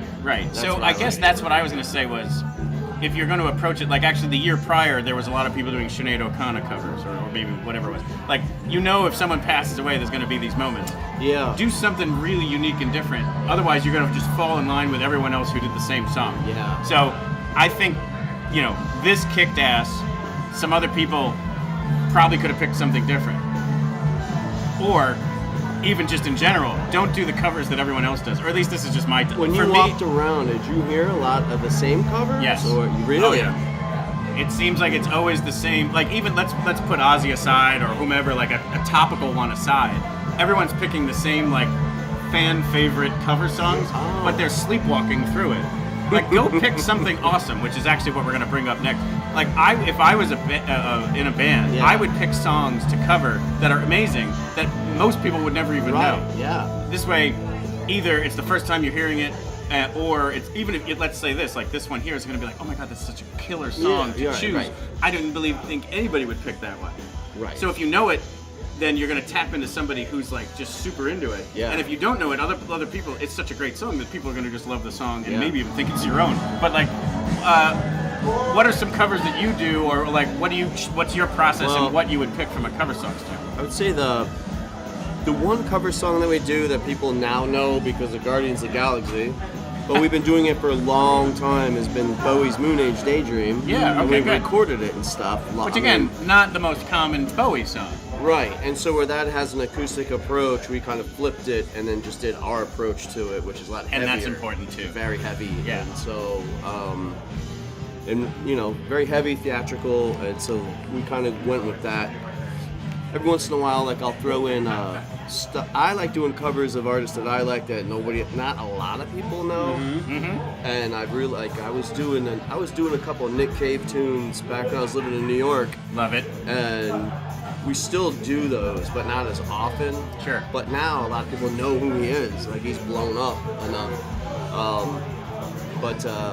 Stuff like that. Stuff like Alabama Shakes. Every once in a while we'll do that when we're bored. And that takes a certain kind of voice, which you can do. Well, yeah, Maddie will do that. Yeah. She'll sing that. Right. And then I'll cover.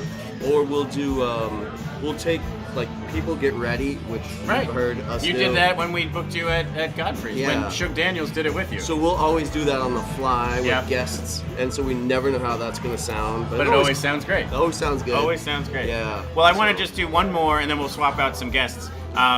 This actually speaks to, so there's the Vindies. And speaking of which, did connect with them. I I so knew that they were going to be my favorite just off of the music. I had never heard of them prior to the lineup announcement. And then I was like, how is that even possible? Like, this is so right on the nose of what I love listening to. But that's why you have this podcast. That's why we have Musikfest. But because I'm a supporter of Arts Quest, they allow you to pick, not because of the show, because I'm a supporter, you're allowed to pick bands to introduce. So I was like, I would like to introduce the Vindies. Nice. So I got to meet Jackie Popovic and some of the other members of the band, and then now I wasn't a total weirdo coming out of nowhere. Yeah. So I was able to write to them, and they actually asked to be on the show in January, because that's when they're releasing new music. Oh, you are so psyched. So I'm pumped for that one. Right. That's great, because I now love the Vindies after that concert. Yes. I mean, something just brought me to that stage. The music was so attractive. Yeah. The performance was so charismatic. Yep. And the state and how they staged themselves was amazing. And again, I don't know. I mean, at some point, I think I just stood next to you because you were like a magnet for energy. And I think in some of your video, I'm screaming it or something. You know? Sure. Yeah. No. There's definitely some ancillary audio to a lot of these videos. It's not only you. There's a lot of stuff that it picks up, but it's all awesome. It's part of the festival. But yeah, so the Vindies will be on the show in January, which is very cool because it'll coincide with the release for them. Yeah. And that's just super And awesome. where are they from? Ohio. Okay. All right. Ohio. So to kind of pivot to the cover song thing and why so this was again why I wanted you on for this part, because it's Kozer. And so she picked to cover Teardrop by Massive Attack, which if you don't know it off the title, that's old school. Right. But if you start hearing it, you're like, oh wait, I know that song. Yeah. And they absolutely smash it. And I didn't recognize it right away. Oh, because really? the way they approached it was a little different. Well, I mean, it was so consistent with the way the band sounds and the music this band does, Kozer does, that when they started playing a song, I just thought, this is epic. Yeah. And all of a sudden it's like, and then it wasn't until halfway through I'm thinking, I know this. Yeah. Like, it hit me. You So, know? as we said off the top, and like That's we were cool. just talking about, don't normally bring on either tribute or cover, but the point of this is the type of cover that I hope you would pick. Is Yeah. don't pick something like this and then absolutely destroy it the way Kozer did. So here, enjoy Massive Attack's song Teardrop, performed by Kozer.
Awesome. Also, his outfit's freaking amazing as well. Good stuff.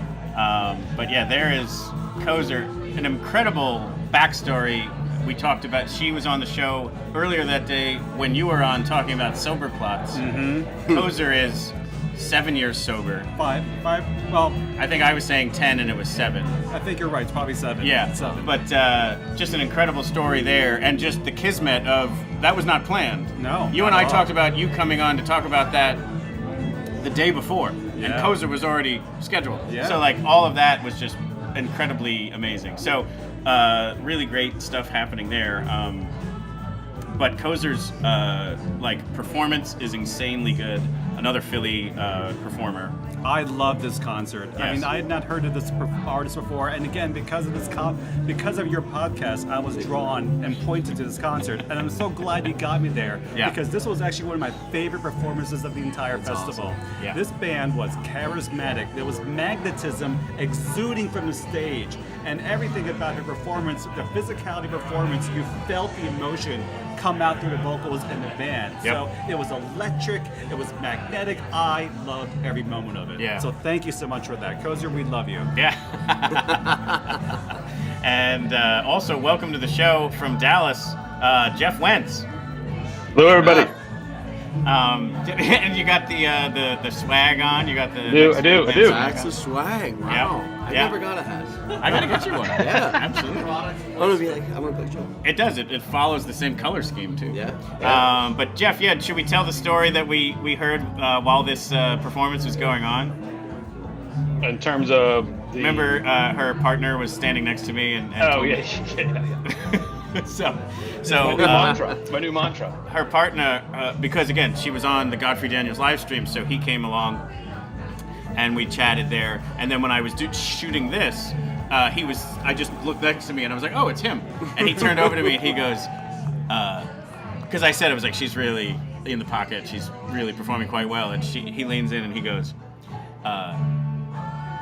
she threw up before the show, and whenever she throws up before a show, it means it's going to be a good one. Oh my God! Wow. I think it must be just either the nerves or whatever, and it's just like if it hits. And so he told me that. It was like, that's insane. Like, Farmer's Almanac for how bad the winter's going to be, whether you vomit, if it's going to be a good show or not. But do you get scared before you go on stage? It's not scared. It's a rush of adrenaline. Sure. A lot of people take that as like stage jitters and stuff. It's just a chemical reaction you're having. Yeah. And then you have to learn how to use that because it takes all your oxygen away and your breath away. And sure. It's like, yeah. Well, Kara from Kozer, thank you for your vomit.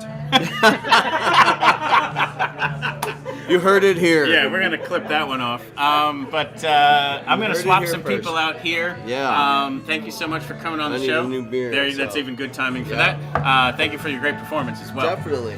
Always happy to see you, Bill. Absolutely. Always. Thank you for stopping Anytime, by, bro. All right, late. And we're gonna bring in one of the OG fam, David Moore.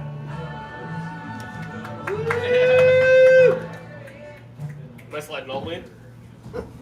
And so, where am I going? I'm just gonna go here. Or are you coming all the way? Those are genuinely your headphones. They are my headphones. I borrowed them from you. That's how old G this is. I can just literally put my own stuff on. Yeah. And so Jeff. Hey Jeff, how are you? Good to see you again. It's good to see you too. Nice hat. Yeah. And what we're heading into here. Festival. That's right. Yes, you were so supportive of everything I had going on. You kept pointing at the hat and getting it in shots and stuff. I had somebody come to one of the shows because I saw him. He was working one of the beer stands, and I came up with your T-shirt on. Oh, that's right. He asked me all about it, and I had like a 15-minute conversation with him. Told him about the podcast, and he saw your show the next day. And then as we were there at watching one of the shows later that afternoon, I saw him in the audience. And I walked over and sat next to him. And he's like, we watched your show today. And he's like, this is why I'm here. So it worked. Amazing. Yeah, you're one of number one fan, top recruiter for the show. So I'm the marketing director for your next favorite band. There we are. Right. There's overreach on LinkedIn right there. We have to give you a certification that goes into that. It just comes up as NFB marketing certification. Yes. So people are like, what does that stand for? Be like, well, you got to do some research. Google that. Google that. Did you get to see Kyle Lacey? I did not. Okay. So Jeff and I did. And so Jeff, why don't you give Kyle Lacey a little a warm up here? We're gonna play their song, and then we're gonna also share the insanely cool soloing that happened. Yeah, I mean, a great band, a lot of great energy. As I mentioned to you, listening to it, some of their songs before the festival, I was like, it's kind of in the genre that I like, or the type of music that I like. Then you see them live, and holy cow, world of difference. Agreed. This is another one where the recording doesn't do it justice. Yeah, no, it doesn't. Not at all. So hopefully this clip here will help. And I would say what Blair Crimmins is to like 1920s hot jazz is what Kyle Lacey is to like 1950s kind of, I don't know what to call it, but it's like that Roy 50s. Orbison and Buddy Holly, that Buddy kind of Holly. stuff. Yeah, very much. So this is their track called "Cryin' and Shakin'" by the Kyle Lacey Band.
So there's Kyle Lacey. I believe that's what the kids call rock and roll.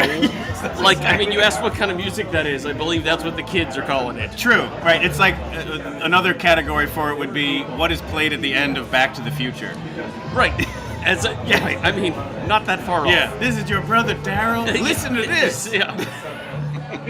Your kids are gonna love it. Absolutely. Yes. No. No. That's true. It is rock and roll. I just don't know if that's what we're calling rock and roll today. Sure. John, come in here and watch this. I was about to head out. It's No, funny that's fine. you say you're going to sit right there and you're going to love this. So we just played some Kyle Lacey music. So that isn't as important as this is one of the coolest moments from Musikfest. Did we drop something? Oh, a phone. We made a few calls on it. It's okay. I hope so. What'd you order? I Venmo'd some things. It's cool, right? That's right. So Kyle Lacey, we just played this track by him, and it's very much like in this 1950s rock and roll kind of sound. Okay. And there was a moment, so at Musikfest, we're all massive festers. You often would see the singer come out into the crowd, maybe sing, and get a little bit interactive. Sure. You sometimes see maybe the band come out and do a little bit of like a second line and walk around a little bit if they are not tethered by chords or whatever. I've yet to ever see this. With his full-blown guitar, just starts to walk around the audience. I thought he was going to tell me about the drummer walking around Ripping the crowd solo. at that point in That's time. That's what I was waiting on at that point in time. But Like, this I've yet is to next see this. level I would enough. be like, wow, that's impressive. But so he's out in the crowd performing. I saw this. And, Okay. Yeah, but it's But awesome. then also he comes right up to, I happen to be lucky enough to be the camera he played right to. So check out Kyle Lacey just ripping a solo in the audience.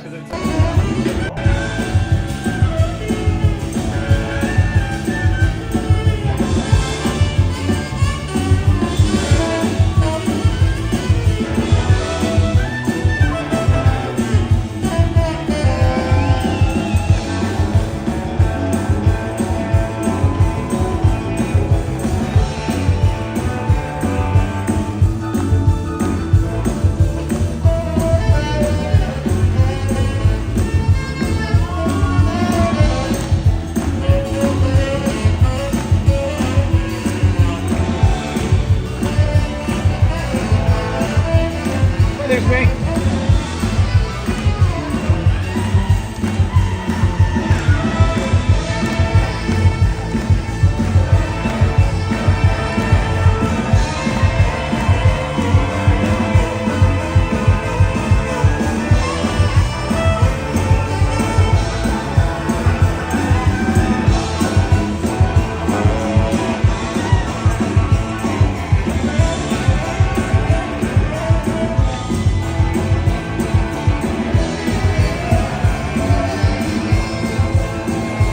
Kyle Lacey just casually ripping a solo in the audience on one foot, high-fiving somebody. Also proof that Jeff was there. Yes, and Jeff ain't clapping at rhythm. Yes. Yeah. Also, credit. Yes, At least yes. you were on time. Proof of life that Jeff actually was there. One thing I wanted to add, it was before we went and sat down, and forgive me, I don't remember the backup singer. I'm sure that's probably not the correct term that she would like me to use. I can't remember her name, but obviously her family was also watching her, and they were all, it's like all of her nieces, I'm guessing, or something, and they were all dressed in the exact same dress that she had. Oh, that's right. I And remember they were seeing that, yeah. dancing in the background, and that's just kind of what Musikfest is all about. You get to see all these like little kids. I mean, they were like 2-year-old, 3-year-old, just enjoying, having a good time, dancing around. It was really quite cute. And actually, I think their mother was dressed in the exact same dress. That's as so well. fun. They Yeah, all I had remember a that little too. black and white gig going on. It was really cute. But yeah, no, it was Kyle Lacey, hell of a find. Another one that's in the works to try and come on the show. But in the meantime, go enjoy some Kyle Lacey music. It's really, really special stuff. Cool. John, thanks for hopping on for that. I thought you would enjoy that. I did. Good to see you, John. Are you sticking around or are you going? I'm on the fence. That is a decision maker right there, folks. That's he's fully committed. All right. Fully committed to the fence. Stick around for one more, and then I'm going to bring Mark on. So Atlassian was another surprise. Not a surprise, like we thought it would be good, and then it exceeded expectations. And this was, Jeff, you and I, it was just the two of us, and it was Old School Fest, where we had just been through a full day, really enjoyed it, and then I looked at the Musikfest app, and I'm like, Jeff, you want one more? And he goes, yeah, I'd do one more, because they were on pretty late on the Main Street stage. And so I was like, well, we're on South Side, let's just take the Uber, but not all the way home. We'll just take it to the North Side, and we'll stop and we'll go to the Main Street stage. And then Atlassian just crushed, and then this kicked in. I started recording into the song because I started to realize it was something special. So this starts with the solo that was already happening in the middle of a song, but I found it to be just so beautiful, the solo and then the end of the song. So here's Atlassian. This is the only one I don't actually know the title to. My guess is it's called Then I Found You, but not totally sure because it's not something that I can Then find. you found the title? We'll find out.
place to cut in on that one, but man, do I love that. I mean, like, I thought that solo was so beautiful. Like, sometimes the solo is like, I'm now playing guitar in your face, and not like in the rhythm of the song. I felt like that was just such a beautiful, like, well orchestrated solo. There's a difference between noodling and soloing, Yeah. and what you're referring to in the first case is noodling, which is like how fast my fingers can go across the fret, versus you take someone who can do something. It doesn't even have to be the most melodic thing, but it's No. something that extends the character of the song or changes the character of the song for that matter. Yeah, because a solo can do that too. And then the actual, like, the I really like his vocals. I feel like he's somewhere between early Everclear, like Alex Axis, and Imagine Dragons. Like, there's something about it where it's like, it feels both highly produced and highly raw, somehow. And loved the set. Like, we showed up, unfortunately, I think they were playing 90 minutes, we caught like the last 30. Is that right, Jeff? Is that what happened? Yeah, I think so. But that, you know, that every time we go to that stage, there's something about that stage. I don't know what it is. I don't know if because we're intense in some of the other ones. It's kind of like an underrated stage. The sound always seems to be just great there. I don't know if it's because the way it bounces off the buildings or something like that. It really, really worked for their sound. Especially nighttime. The daytime, night. it can be rough. That's what I was just gonna say. The late shows at the Main Street stage is a 2-hour set that the band gets. They usually break it into 2 1-hour Maybe blocks. it was 2 hours. They yeah. do an 8 to 10 slot. It's like the longest slot you can actually get. Wow. Okay. And the but sunset during in the your face is tough. During the day, the sun on Is that cooking stage you. just cooks you. Yep. Which actually, the next one we're going to play is actually the same stage but daytime, and you'll see the difference. But yeah, so Atlassian, I think, is, God, such a unique. I don't know much about them beyond, again, like, they're local here, but I'd never really heard of them before the festival. That's what it's great for, though, isn't it? Right. Like, that's or, the whole point. or at a minimum, I might have heard of them, but not dove into their catalog. And I love what they have streaming, but it's not everything, as obviously evidenced by the fact that I couldn't even find the track name for that song. But good news, free show on the Levitt stage. Yes. On September 13th. Oh, not long. Okay. Yeah. That's great. Yeah. So if you liked what you heard there, more to come, and hopefully I can connect with them and bring them on the show. Yeah, that sounds like an opportunity. Yeah. So, what'd you think, Mark? I loved it. Yeah. I loved it because the thing I love about Musikfest, so I'm not a music reviewer. I can't but what I really love is that I'll set an agenda for Musikfest and I'll never achieve that agenda. I actually think that's doing music, but that's doing Musikfest right. That's how you do it. That's doing it right. Yeah. Yes. Yeah. So I stopped telling people where I was going to go, but I had a plan. Yep. Yeah. But I would always get sidetracked because I'd find someone new, Yeah. and I'd love it, and I'd just stay for the whole thing. Yeah. Absolutely. And one thing we wanted to chat about was, I guess the category I kind of wanted to put it under was the amount of people who had their best performance we've ever seen. So Ruby Deer we touched on. Seth Witcher was one. I love Seth. Yeah, Seth Witcher was great. And one of the only reasons why I didn't have him on here is another one I caught, like, unfortunately, the last 15 minutes of. So I didn't capture enough of his. But when I was walking in that tent, I was like, holy shit, he's on fire tonight. So Seth, I've known over the years, and because he's from Allentown or from this area. But then when he moved to Nashville, I started seeing him online. So it's like either Facebook, or I think he's also on like TikTok and Instagram and all of these things. And so I dedicated myself to make sure I saw one of his shows this year. Yeah. And so I did get to the entire show, and I have to tell you, there's a quality in the production value that has fully changed. Yep. So whatever he did in Nashville, it's Yeah. and even some of the same songs, but it's like a fully different experience.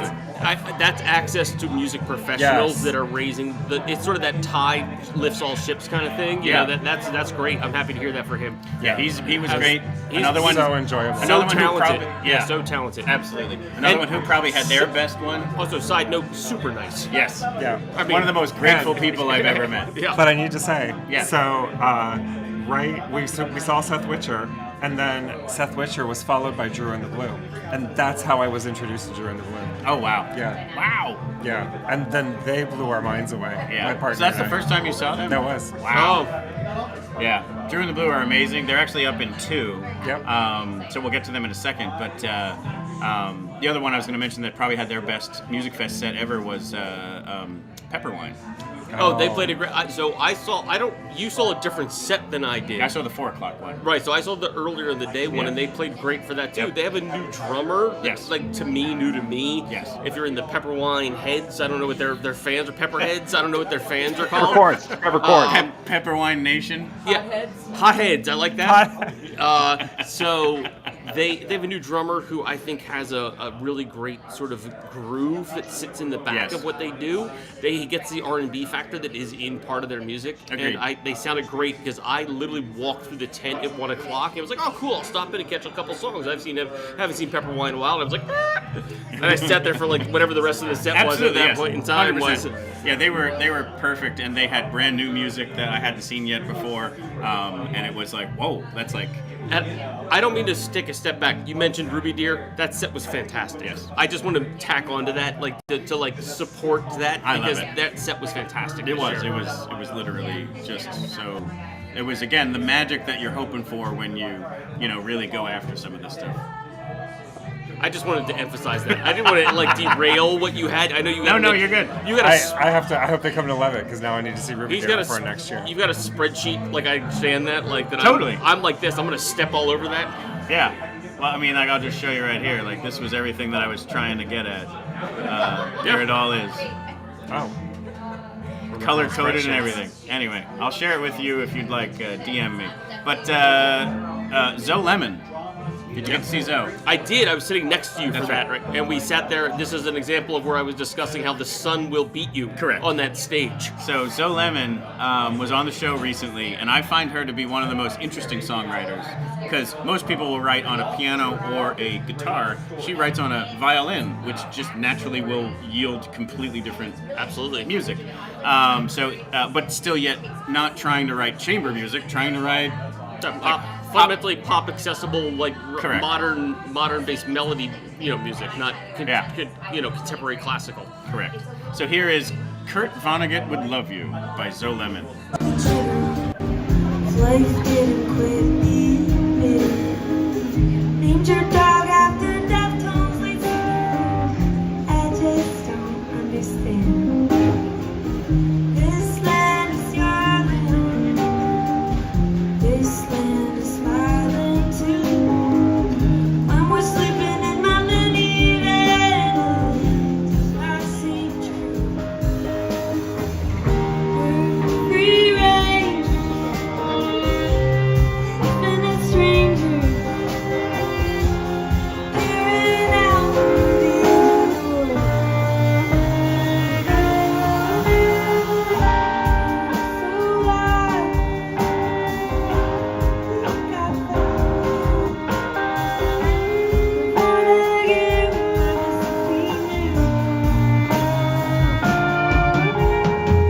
I've had trouble fitting in, trouble getting out.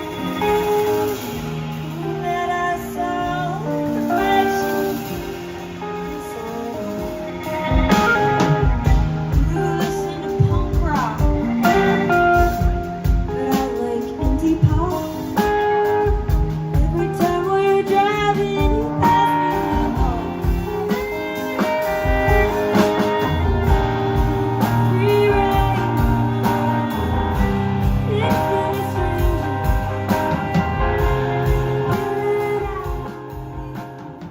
So I just think it's just such interesting music. I just don't know how other way to put it. Like I find it This is to really be good. so Yeah. different.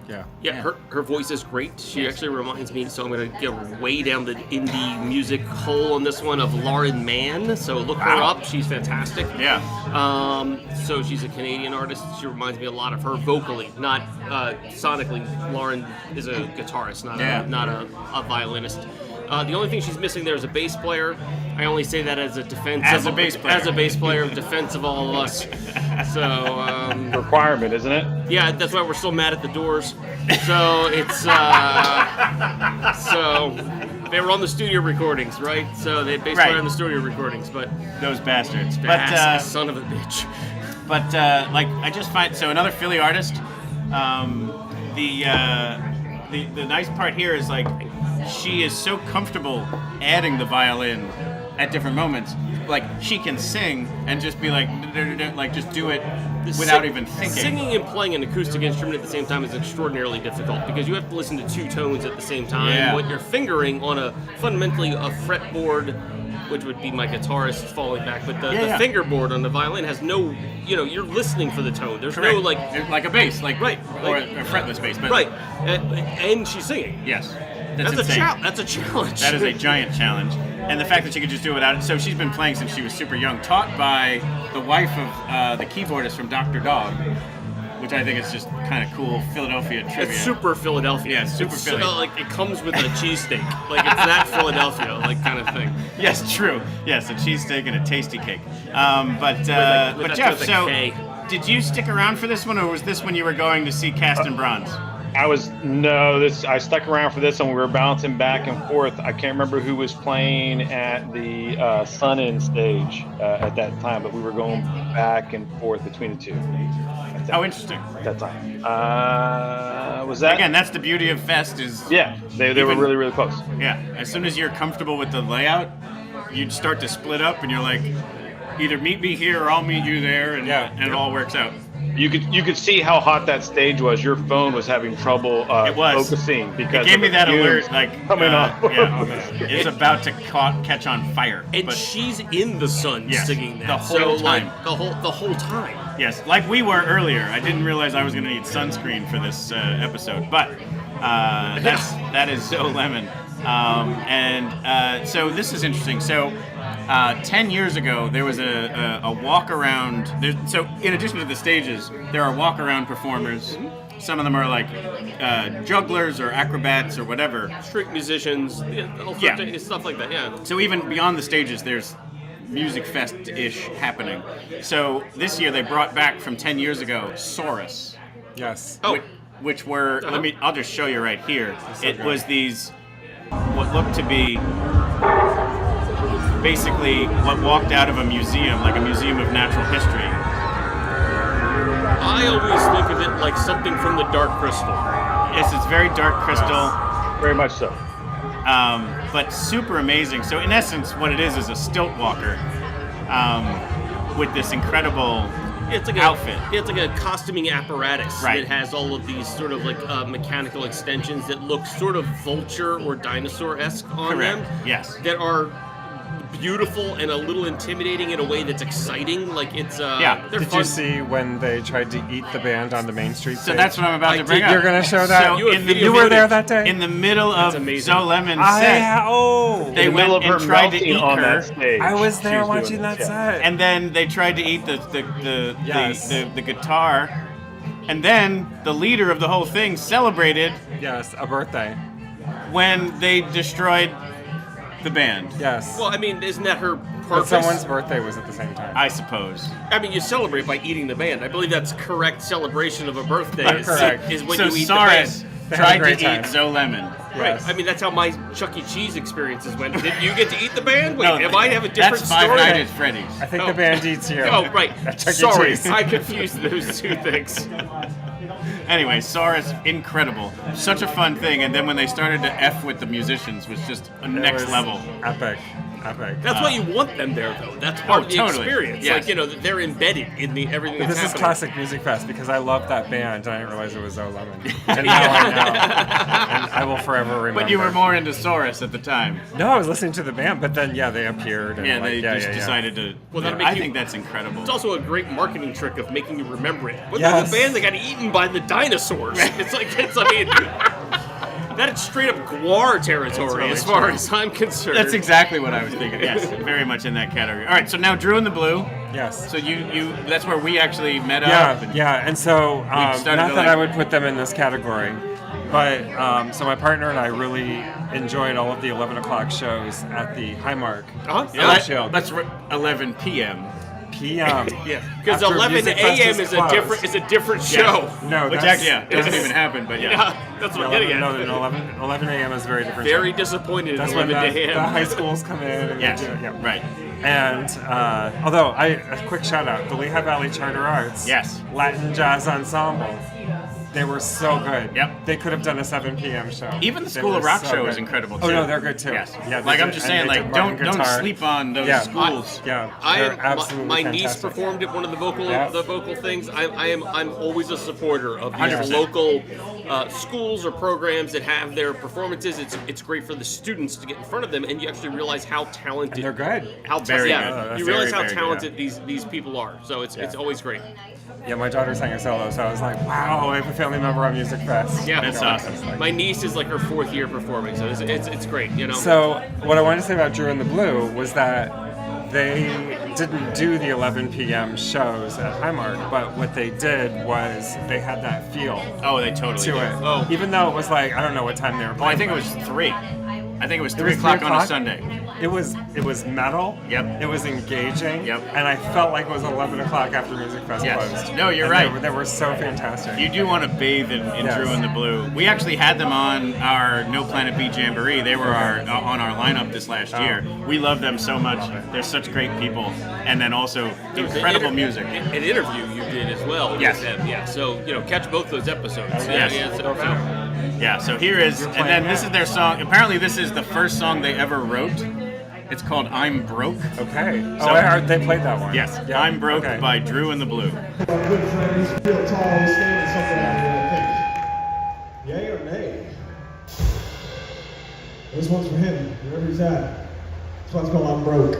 The first song we ever wrote. Everybody, thanks for coming out. We got a little bit of time left. You saw us 5 years in a row. You guys are awesome. Come say hey. Thank you. Thank you. Great to meet you guys. 1, 2, 3, 4.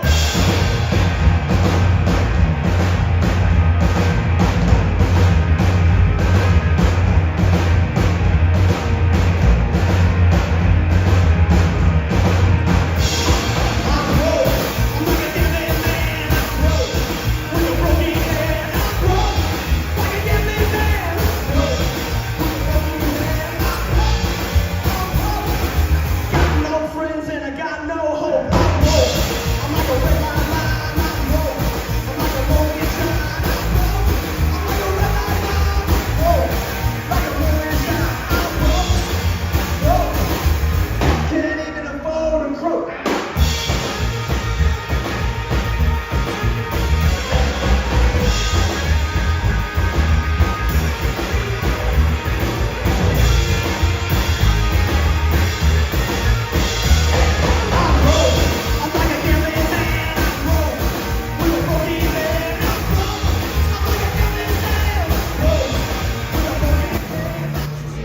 So, Jeff, correct me if I'm wrong, but like, this is music that you didn't think you would like, but you actually love, right? Yeah. There was definitely one that I kind of was like, yeah, that's not me. That's that one. But then and that's seeing them listening to live- the recorded stuff. But then you go to the live show and you're like, I just inject that right into my veins. Well, how could you not watch that? I mean, his energy is insane. I'm like, just a great guy. We talked to him afterwards. I know he's got a baby on the way, or maybe the baby already showed up. I'm not quite sure. No, I think it's due in October. Yeah. Yeah, but I mean, just a really down to earth kind of guy. You know, he looks like just the amount of energy. You don't think you could probably keep his attention for 30 seconds. And he was Right. like, "Hey, how what did you think?" Man, it was amazing. I was blown away. He's like, "Oh, thank you so much." And just really super. That's the best part about this is getting that opportunity to kind of meet these people and talk to them. And Yeah, get and to like know with more the, about them. I remember the time I was just at the set the first time, and he sings that song, and all of a sudden he starts doing like this again, the 1950s, baba mau mau, baba, and I'm like, what the fuck is happening right now? But it was just so good, and then just song after song after song, and it's all like from a punk pop perspective, like where it's like the songs are like less than 3 minutes long, super high energy. They finish one and go like right into the next one. Yeah, they always remind me they have the punk energy with the surf backbeat. Yes. That double Yes. snare thing is such the surf backbeat. That pop, pop, pop, Yep. pop, pop, pop. And It's the so guitarist surf. is very much surf. Yeah, surf when rock. they Yes. did the same thing. Yeah. And which is an exciting piece of music. Like Yes. it always amazes me. Like I get it got called surf rock, but it's fun. Like Yes. there's an energy to that, you know. Like there's As with many bands, it's like it is its own thing. Drew and the Blue is like they're in their own genre. I would like to see how his pedals are set up, because I don't know how you stand for a 30, 45-minute show, right, bouncing around the way that he does on your heels, playing the pedal. No, I just don't know how he doesn't, like, you know, pull hammy or something. I'm not sure how you do that. That's a great question. There's a lot of drummer questions in there that I think would be Yeah. great. You know, like how do you work the hi-hat particularly Well, at that point in time? Yeah. He had told me in the interview that if he sits, he gets something back. Like there's something he's sacrificing by being a stand-up drummer. Sure. And it's one of those. It might be the hi-hat. It might be just whatever, or whatever. But like, you'd almost have to probably do the still pedals playing a kick backwards. drum, so I'm guessing it's the hi-hat. Yeah. It's You think you would do the pedals backwards so that you hit them with your heel instead of your toe? Instead of your yeah, I probably should have asked him those I don't know questions. how Jeff, where you were do you it. that day? I'm sorry. I was just handing out stickers and hats. I didn't know I wasn't allowed to ask questions. Yeah. But we have Richard back, and we're going to go into the Draculas. Do you know them? Speaking of surf rock. That's right. We're right back into surf rock. And also, I posted a picture today because I was luckily like towards the end of the posts of the Best of the Fest for Instagram, and the Draculas came to watch Drew in the Blue. And then I have a picture of Drew in the Blue watching the Draculas, like, and then Ruby Deer's in it too. Like, there's just such cross-pollination going on. It's so fun. But I think the Draculas are yet another band absolutely that the recording doesn't do it justice. I think they sit at the crossroads. I mean, their recordings are fun. It's like there's a fun. Yep. Their live show has like a sort of almost like a ping pongy energy that's real, because the songs are tight and short. 100%. Like, you know, like you're not going to a Dracula show because I'm like, I'm into like an epic song. Yeah, it's not it's like 2.5 minutes. We're out. Let's do it. Next song. Like, let's go. The punk. Instead of pop sensibility, it's punk sensibility. Yeah. But that being said, they are across the board a band that I really enjoy. Oh, and the guitarist for them may be one of the best I've ever seen. He's fantastic. Really great. Yeah. I loved their performance. What I loved about them is they had a bit of a Go-Go's reminder to it, you know? Yes. But there was something particularly special about this, that they weren't the Go-Go's. They were doing their own thing, but there was something very snappy about what they're doing, and it was almost like there's something that we want to say, and they want to hold your attention because they have something they want to communicate. So that's Absolutely. what grabbed me about them, because they had a message. Yeah. That's a great description. That is a great one. So yeah, here, enjoy the song Fire by the Draculas.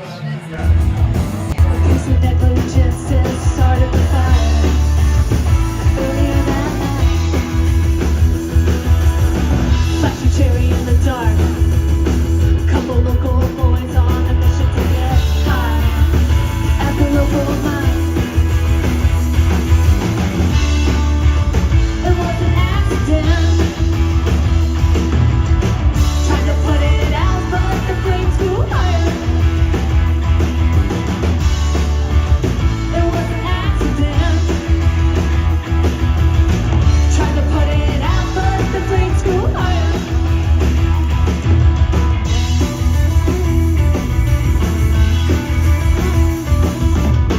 Getting out of hand, caught up in the wind and the flames went high.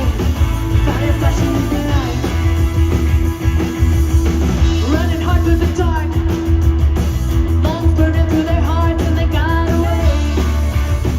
Up to this day, it was an accident. Tried to put it out, but the flames grew higher. It was an accident. Tried to put it out, but the flames grew higher.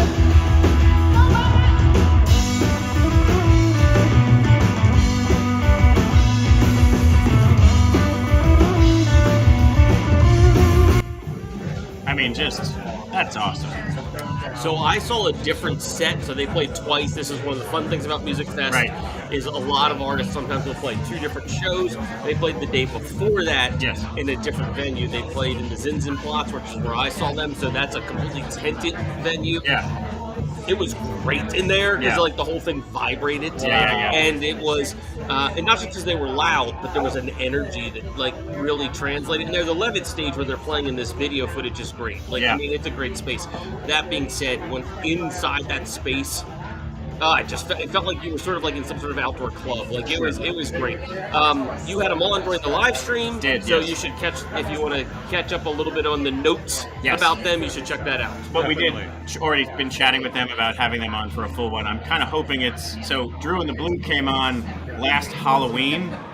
I would love to have them on during October at some point again just lean right into the name is both right. Dracula's is kind of fun, but it's a nod to the Shangri-La's, the girl group sound, which is a nice little like nod of the hat without being too obnoxious. I didn't pick up on that, but that is a really good correlation. Thank you. I didn't until they shared it on the live stream.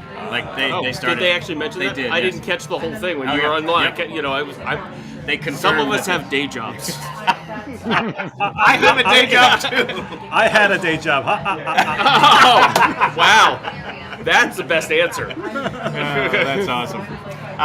So that is the 15 we wanted to share. And everybody knows that with Musikfest, if you say 10, you mean 11. You got the 15. Yeah, I got to 15. Technically 16, though, because if I have one more to share. What's that, Phil?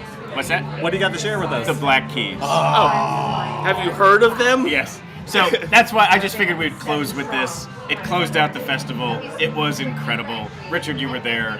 Even my wife went, who doesn't normally go to music. And it's just, the Black Keys are a special, special thing. They were a great act to book. I think they reflect what the essence of Musikfest is. It's the collision of classic rock, rhythm and blues, and alternative rock.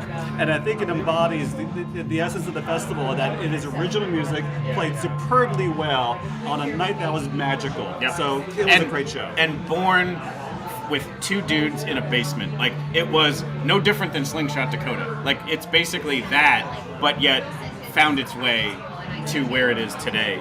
But like at its core, at its like where its foundational principles are, is in just DIY. I love music and I want it to sound like this, and I want to never let that go, because I do think they're still, even though they now have 5 people performing behind them, and it's a little bit more produced, they're still trying to be this garage southern rock, just filthy band with insane cool solos on guitar and really killer drums. Absolutely. Yeah. But I'm going to let this play out because we're already over 2 hours and 18 minutes. Thank you for tuning in, everybody. It's a nice tight episode. It's going to be. But Jeff, you came all this way. You were the one who introduced me to the Black Keys. Right. And so when they were announced for the last day, we basically hinged your entire trip built around that. Yes. What did you think of their performance? I thought it was fantastic. Obviously we had great seats. We had some VIP treatment thanks to your guest there. Yeah. Richard helped us out with that. Yeah, Richard helped us out. It was fantastic. And it closed with the fireworks. I have this cool picture. Yes. Yeah. So like that's after the set was done, and then we were just bathing in the glory of the Black Keys, and then yeah. So, Jeff, how many times have you seen the Black Keys? If you're the intro guy, that's actually the first time. Shock and awe on that one. That's a surprise to me. I unfortunately do not get the chance to go out and see as many shows. As big as Dallas is, I'm a big fan of the small venue type concerts. And you're in a big city, which means you get big city, which means we get giant arenas, stadium type shows, and I just refuse to go to those type of performances. So if I get opportunities to see bands in a smaller venue, then I will go and see them. I have not had an opportunity to see Black Keys, but it was awesome. It was absolutely fantastic. And Jeff, how was your Musikfest experience? The fest is great. I love it. I brought my wife this time. She was going to hop on here today, but she got stuck studying. It's always great. I describe it to people down here in Texas all the time, and they still can't believe what I'm saying. Like, wait, it's free? Yeah, it's free. You should go check it out. So it's great. I look forward to next year. Yeah, I was going to say you already have it booked for next year, which I do. Can't wait. And I'll see you then. Yes, sounds good. And again, like we said, thank you all for tuning in, and we would just like with the Musikfest, having the Black Keys take us out. They're going to take us out here on the Musikfest Optimum episode. Here is Wild Child by the Black Keys. See you at a live show soon.